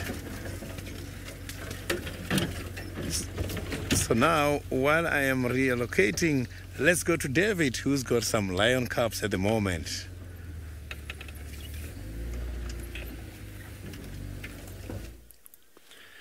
Well, hopefully you might see something exciting, Sydney, because Tandy, I've always known her to be a very good hunter. Now, as I promised, was it Minamu? I would guess FC might remind me. Minamu once asking me where the cubs are, and luckily I've been able to locate the cubs with 3 of the females that were not eating, and I hope, Minamu, you are still tuned in. And there's 1 cub behind the mother there. Oh, Anna Marie, my apologies. Anna Marie, how are you? Anna Marie, there we are. Anna Marie, you got your cabs. And these cabs, Anna Marie, are two sets, or were two sets. There were some that are 10 weeks. The first set is about 10 weeks, and another younger set that's about 6 weeks. And what you're watching now, this one is about 10 weeks old. And the other set of 6 weeks old, we lost one, or the mother lost one. We do not know how, which was a bit sad, but those are things that will happen out here in the wilderness. It could have been a snake bite, it could have been a hyena. She could have been lost and maybe eaten by vultures or eagles before she was able to reunite with the mother. And there's one tiny one there just having a nap, if you look carefully there, Anna Marie. A very interactive safari we do. Should you have any questions or comments, hashtag SafariLive on Twitter.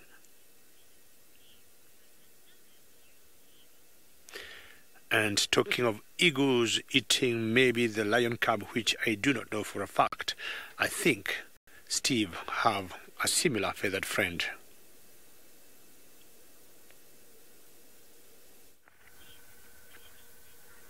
Yes, we do. We found a juvenile martial eagle, which I think has caught something. It's on its talons. Got something. Talons will land on something and break it. Oh, what is it? What is it? It's moving it around. Often they'll land down on something and just basically sever the vertebra, whatever it is, and then pluck at it, holding onto it with the foot and ripping it apart with that very strong beak. A much larger raptor to that of the steppe eagle that we've spent some time with, and easily identified as a martial juvenile. And crowned eagle got sort of barring around the head, still white in colour. This guy's basically just got a few spots around the neck and head. But all sorts of ground-dwelling animals, including the jackal and the jackal pups and the bat-eared fox. The bat-eared fox pups are all at risk when these guys are in the sky. Being able to spot food from over a kilometre away, tucking in their wings and making a beeline straight for it, and then landing with full force on the animal's body. And those very powerful talons crushing and severing the body and processes of the animal that's caught. Primary food sources for these birds are monitor lizards and francolins and guinea fowl, but they'll take just about anything. I've seen one with a steenbok before. I've seen one with a steenbok and a grijsbok, a Sharps grijsbok youngster. Wasn't able to pick it up off the ground. So being a youngster, I suppose that was in the region of about 3 to 4 kilograms, which is it's a big animal for a bird of this size. It's able to catch something that is essentially the same sort of weight as itself.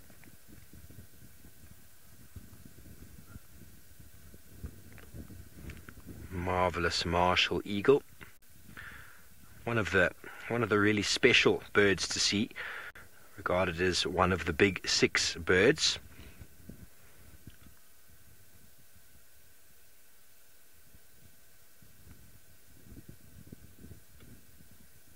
Much bigger than their counterparts.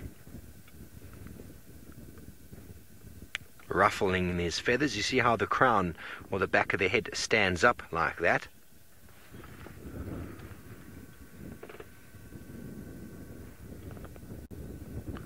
See with the wind blowing it behind, stands up nicely.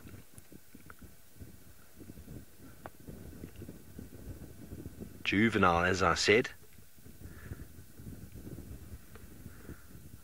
It looked like it had something in its talon when it walked around, but hasn't done too much with it since.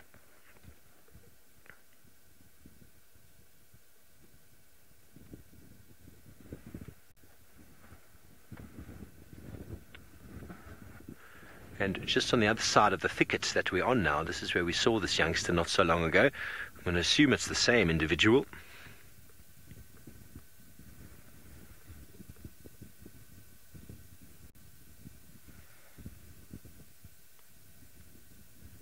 Another eagle on the ground today.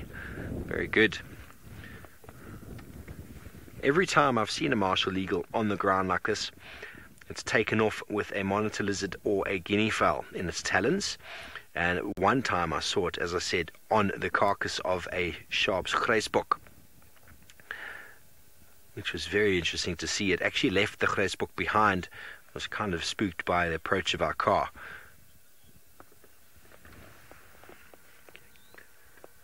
Okay, well, I'm having a little bit of a technical issue with my earpiece, but we're going to go all the way back down to David with the Sausage Tree Pride.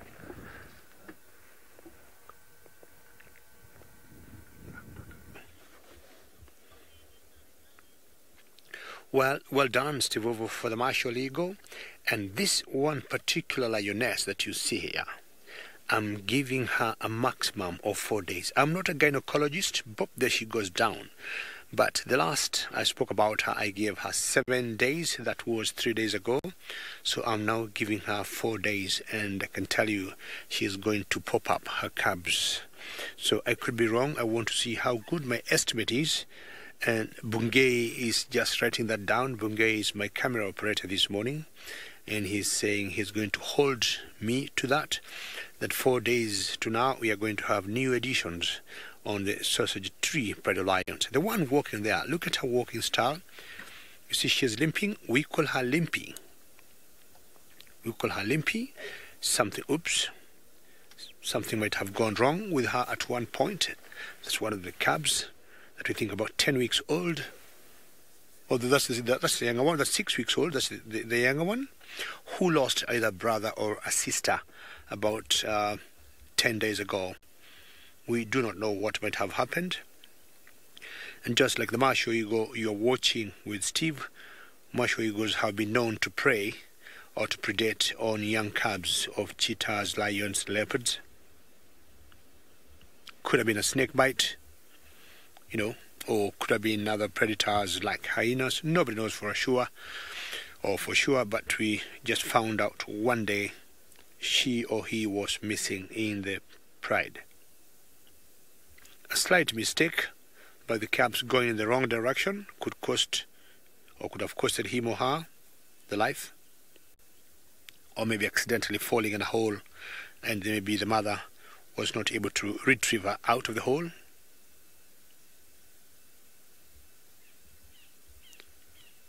And having eaten the wildebeest now, they might slip.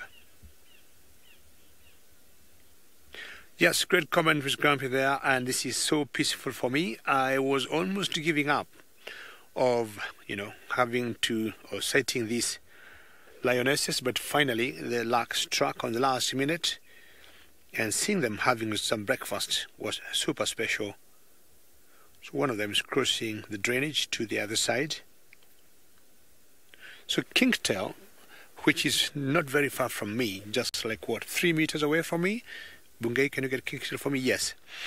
This is the mother of the 4 females here, and she's there. You can see as she flicks her tail, it has a knot in it, and she is the oldest female in this pride. I would say she could be like the pathfinder or the lead female.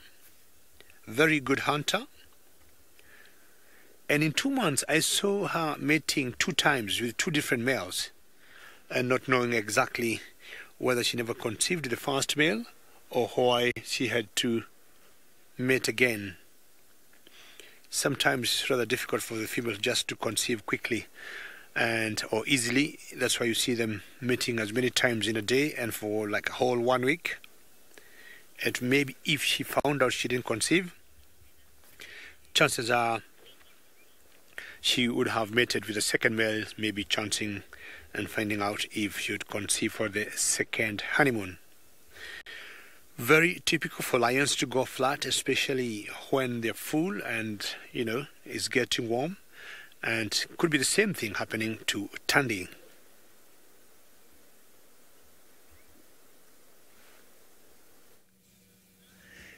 So Tandy is very much relaxed at the moment, right in front of us.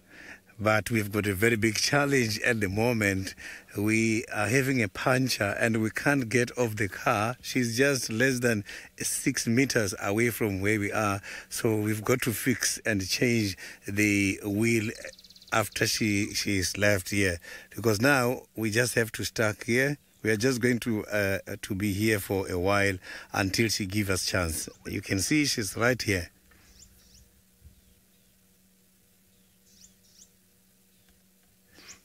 And she's so relaxed. I don't think she's going to live here now.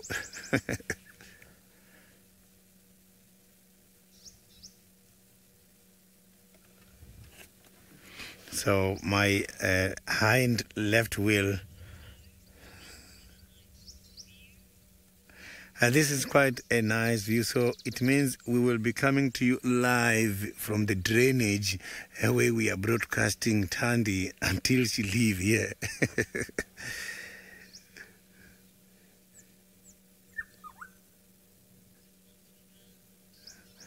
Yeah, so until she gives us a chance, we will be here and we will still be talking about her. So the sun is very hot at the moment, so that's why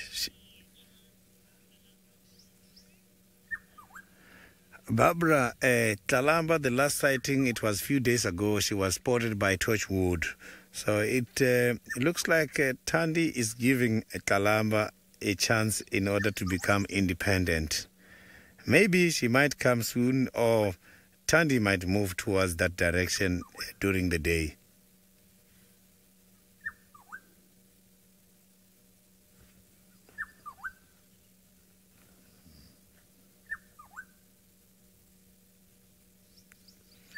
So I can promise you this cat is so relaxed, it's not going to move. But anyway, it's the cat we were looking for. Where we are, I think we are at the right position because we are together.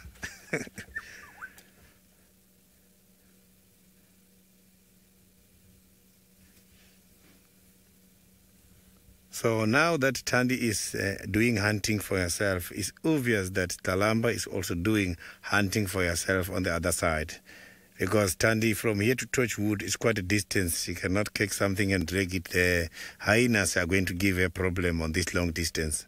So she can rather catch something here, have a nice big tree nearby, go up, eat, and carry on.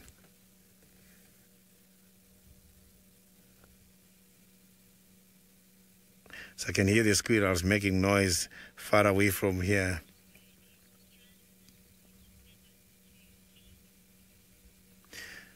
So now let's go back to the Masai Mara. Steve is having some more bears at the moment.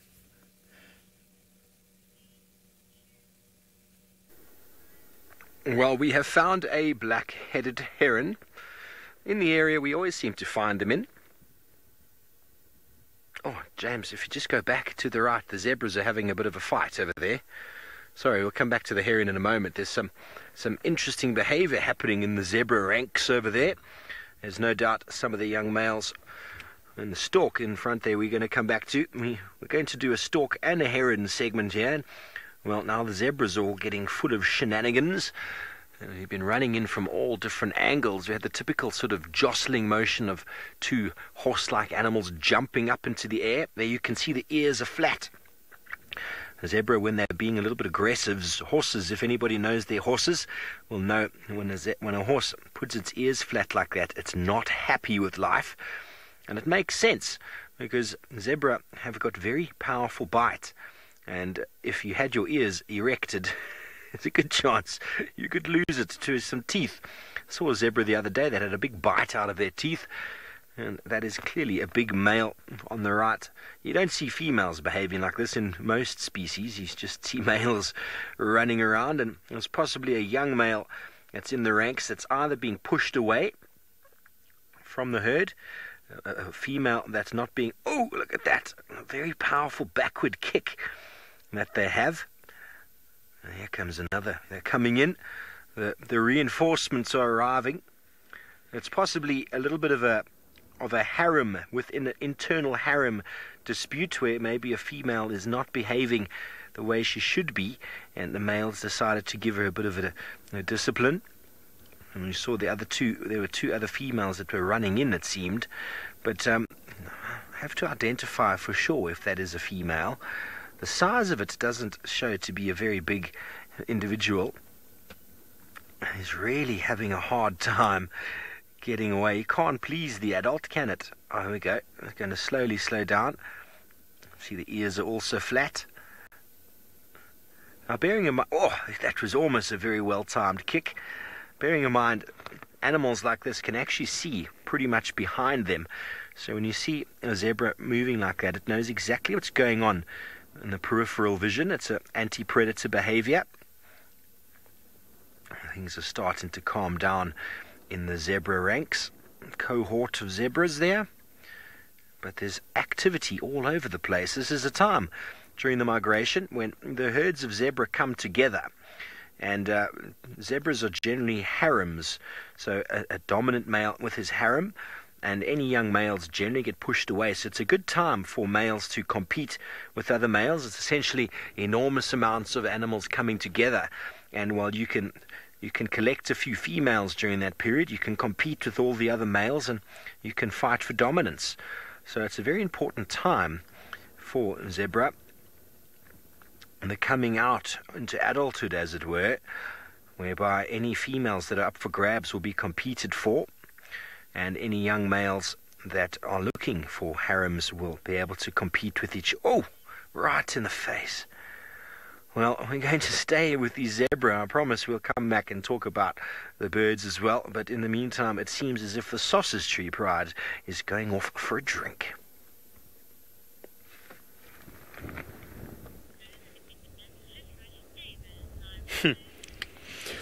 Well, lions having eaten that wildebeest, it's time now for them to have a drink. And look at that teeny cub there. Not sure she needs to drink or she's just staying close to mama.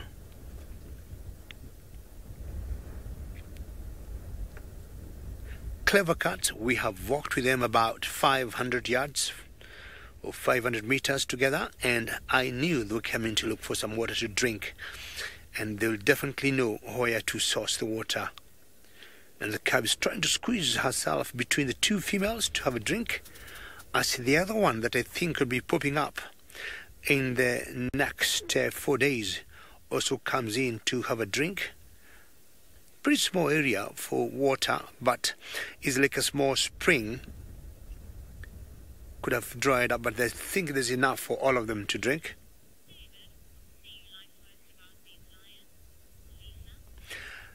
Lisa, these lions, there are 5 females, and you're asking what do I like most about them? It's because once in a while they'll bring down a buffalo, and in general lionesses will need a male, 1 or 2 males to be able to bring down a buffalo. But these 5 lionesses, Lisa, on their own, they can bring down a buffalo, and for that reason I respect them. To bring down a buffalo is quite a big risk for lionesses without getting a hand of a big strong male, but the sausages or the sausage tree pride of lionesses can do that very comfortably, and for that reason, Lisa, I just happen to love them. They're quite a distance from the camp, but I'm always happy to drive a couple of kilometers to come look for them. And now, Lisa, just look at them drinking water, leaving one after the other. The cub climbing on the rocks there, following her mama, and I think her mama is limpy. Look at that little band of joy. We think she's about 6 weeks old. Good morning. How are you? Bungay, can you go remove that stick or that piece of grass? Okay, luckily she listened. And are you going to have another drink? Or you're just being playful? So this is the one that lost the brother or sister, and none of us know what might have transpired, but a small mistake would have costed it its life. And 4 or 5 days a week later they have not reunited. Chances are that was it. So this one of the females still having a drink. Not sure that's kinky or not. time to move on. And from here, what they'll be doing, they'll be looking for shade. The one walking away is the one I think is going to pop pretty soon. Dr. Raf, how are you? And always a pleasure to hear your name. And yes, that's a very chubby cab, and I think she will make it. Look at her. She is not worried staying behind. Hello. I think, Dr. Raf, this one will definitely make it. Trying to call someone. Yeah, very good shape she got. And not sure whether it's a she or a he. Still needs more water. Lions will eat lots of meat. If they're able to eat anything 15 to 20% of their body weight, that's a lot.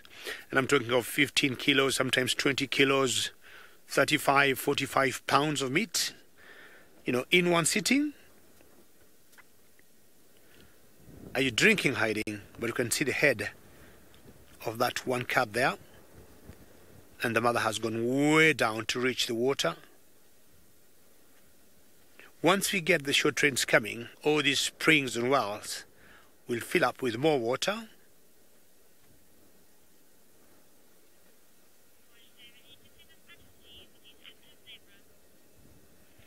And how nice. We've got 3 females that have drunk here. 2, I'm sure, could be on their way here because the other 2 were still eating. And let's go back to the striped zebras with Steve.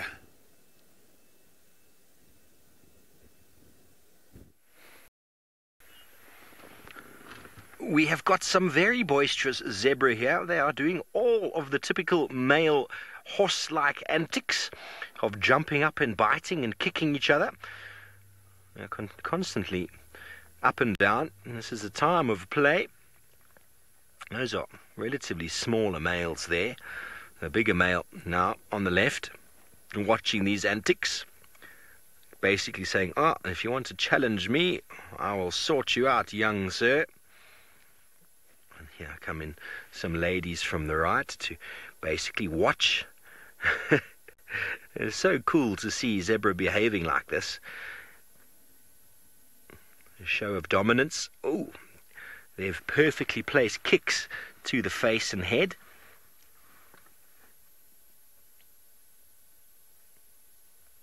Kicks that, if delivered in the right spot, could be fatal to a lion, to a young zebra. Zebra are very good at moving their head in a certain way that when the hoof connects their face, it kind of glances off, and kind of flicking motion of the head. You've got to be able to time it quite well. I've never seen an adult zebra get knocked down by a kick in the head, but I have seen a young individual get killed by a stallion. Stallions don't take too well to young males from time to time. Mason, generally the behavior of the individual will indicate that it's a male or female, but if you look closely at the 2 individuals on the left, you look underneath the tail. It's a very thin black stripe there. That's due to the fact that obviously males have a penis which is right underneath the body, and the female part will form quite a nice big thick band from sort of the anus area down the back, and it's quite obvious from behind when you look, but it's not easy to see from the side. But generally the behavior, you don't generally get females behaving in too much of a sort of boisterous sort of manner. As do males. There you can see that one on the left is also a male. So it's a good chance there's actually a number of young males here, all vying for competition, vying for attention with each other, trying to develop strength and the necessary skills to compete with a dominant stallion, because you will actually get a number of bachelor herds of zebra because they get pushed away from the breeding groups quite early on, and while they go hang out with the boys, so as to obviously be safe, to spend time with friends as well, and obviously to practice all the necessary skills required to become a dominant male. And there, clearly, the one on the right, you can tell is a male. He has extended himself in excitement. So that is generally the most obvious sign of a male is when his penis extends like that. But from the side, it's often very difficult to identify male and female. But this group here that we're looking at on the right, to me appears to be a small bachelor group of males, all vying with each other. You can see they're all being very boisterous, snapping at the ankles. And there are lots of other zebra in and around, but invariably they are probably with a stallion. And the ladies, and well, they're all trying to prove their worth. Nothing too aggressive at the moment. When you see a proper male, a big male fighting, it can get very, very loud and very physical. These are all very important techniques to try and knock the other one off their feet. Obviously, balance is quite important if you want to fight in any sort of fighting sport. It's all about balance. If you don't have the necessary balance, it's very difficult to counteract your opponent. So footwork is very important.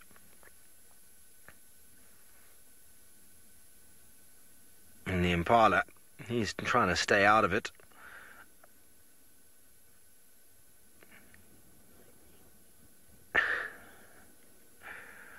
They are indeed, the impala is fooled by their pajamas, but they are indeed very mean, Emma. But yes, I'm quite certain that these 6 or 7 that we see here are all males. They do get a little bit bigger. Still got a little bit of growing to do. But you never see groups of females playing like this. Females will sit together and they'll caress with each other. Now, I think the biggest amount of action seems to have passed. They seem to be quietening down a little bit. You never know, it might kick off again. There's a male walking across the front of screen. I think this might be his harem following behind. They're staying well out of the way. A male or stallion, when he gets dominance, will initially secure one female, and over the next few years will successively accumulate a few more females into his harem. Flying high, you don't necessarily ever see zebra kicking forward. That very powerful backward kick is their primary arsenal, but they are able to sort of rear up on their back and sort of kind of land on the other individual with their hooves and teeth. It's more of a sort of a body check than anything. I don't think there's too much power delivered in any sort of forward chopping motion with the hoof, but that definite backward kick is perfectly placed and perfectly timed, not only for fighting against other males, but also for kicking lions off of them, because invariably a lion latches onto their rump, and well, the best way to get them off is to kick them off. And the old story of Jock of the Bushveld, the famous Staffordshire Terrier that was in the bush, in the Lowveld. If you've never ever read the books or seen the movie of Jock of the Bushveld, you should do yourself a favour. It's where many of us South Africans fell in love with the bush. And he was taught to hunt with his owner, Percy Fitzpatrick. And there's a very nice scene in the movie when he chases the zebra and the zebra kicks him in the head.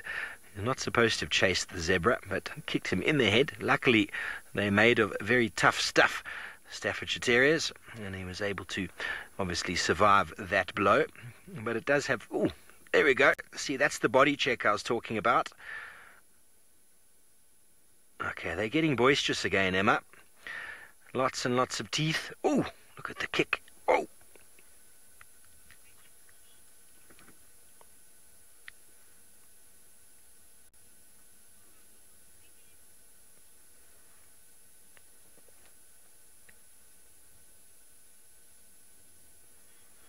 Good morning, everybody. Welcome to the Mara Triangle in Kenya, where we are currently with a very boisterous bunch of zebra stallions, a little bachelor herd of boys that are biting and kicking and body checking each other constantly in shows of dominance, in sporting contests to see who is the stronger, honing skills, which will be very important when it comes to defending one's ladies once becoming of age.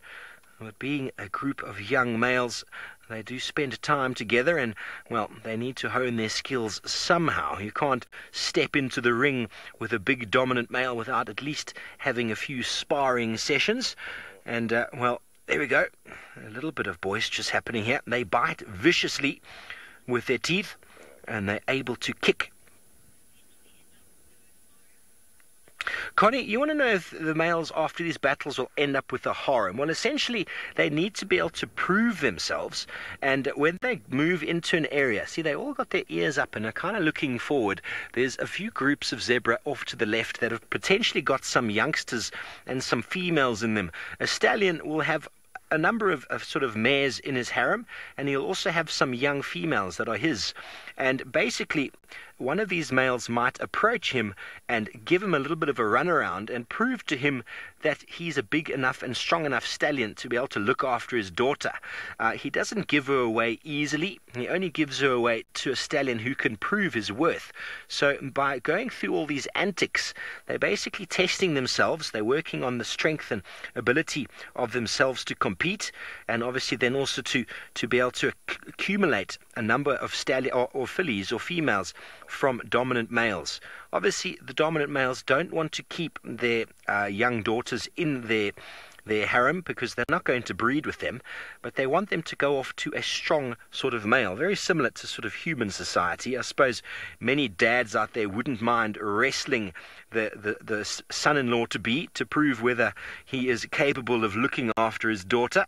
It's kind of one of those things you would like at least some strength to be shown. And these are very important lessons for zebra to be turning around. MD, you want to know if they kill each other accidentally? Well, there's no such thing as accidental, I suppose. These big male zebras will definitely deal serious blows to each other. They can kick each other quite heavily in the head. And it could lead to death. I've never seen a male zebra knock down another male zebra, an adult anyway. But they do kill young males. They can kill them. Stallions don't take too nicely to youngsters hanging around. Invariably, they beat them up to get them away from the herd. But I've seen a male physically chase down and kill a young male. Ladybug, you were getting dizzy. Can you imagine these guys? So please feel free, folks, to drop your questions and comments down below. The zebras on the left are more interested in eating. But the young males are moving in slowly one by one after a little bit of competition, kind of eyeing out the ladies, making sure that the ladies can see them doing their antics. And it's all about balance. It's all about placing the kick in the right spot. But it seems as if the action is starting slowly down. Ellen, you want to know if they do this more than any other time? Well, up here in the Mara, the migration up in sort of the Mara area is kind of coming to the end. So enormous numbers of zebra moved into the area together. And it's a time when young males have obviously moved in as well. They're honing their skills as well. And there are females on the offing for them to accumulate. So zebra don't have a particular breeding season. So this could happen at sort of any sort of time, but up here in the Mara, with the migration having sort of moved, there's a good chance that this is kind of a bit of a peak in the competition period, whereby the males are feeling in good condition. They've had really good feeding throughout the year, basically like building up to a heavyweight fight. They've been feeding, looking in good condition before many of the zebras start moving back down south. They ideally would like to go back down south with a female or two. This year, maybe they'll have one. Next year, they might have two. Who knows? The following year, there could even be three.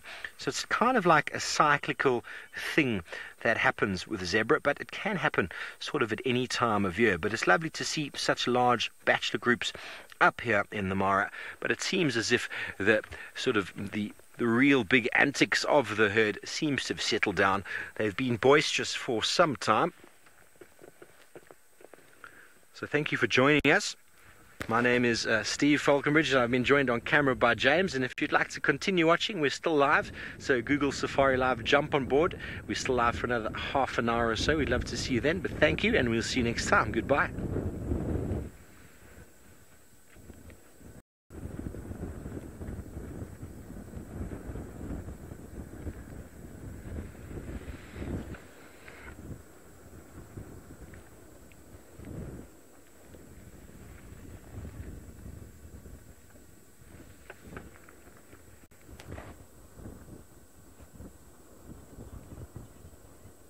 Hello everybody, back with us now, and we did promise we were going to talk about a stork. So James, if you wouldn't mind showing us that stork that we saw earlier before, the yellow-billed stork. And there were some questions the other day about differences in storks and herons. Well, they look very different. The heron being more of an ambush specialist and like using their neck as a spear for darting and catching prey. Storks, on the other hand, walk through either the open plain, would normally walk through a watercourse with its beak open, disturbing the sediment. And there's almost like a trigger, hair-like trigger to the beak. Anything touches that beak and they snap it closed. It's doing some yoga stretches. That is called the tree. A little bit of a stretch. Using its wing for some balance. They are known to do that in the water as well. Some heron species will actually even shade over the water with their wings because it attracts fish underneath, because the fish move into the shadow thinking it's a little bit of vegetation, but lo and behold, there is a big powerful beak waiting either above or below the water to snatch them up. The yellow-billed stork, easily identified from the white stork by their long yellow bill and the red face. They do accumulate in quite large numbers, normally moving into areas where watercourses, rivers, pans are sort of lowering in the sort of depth and sort of isolating the aquatic fauna to sort of smaller areas where they then walk through en masse and just snatch up frogs, insects, small fish, tadpoles, crabs, anything that they can catch. A little bit of the sunshine and was probably enjoying the antics of the zebra. Well, we are going to go all the way back down to South Africa. Let's see if Sydney has managed to change his tyre.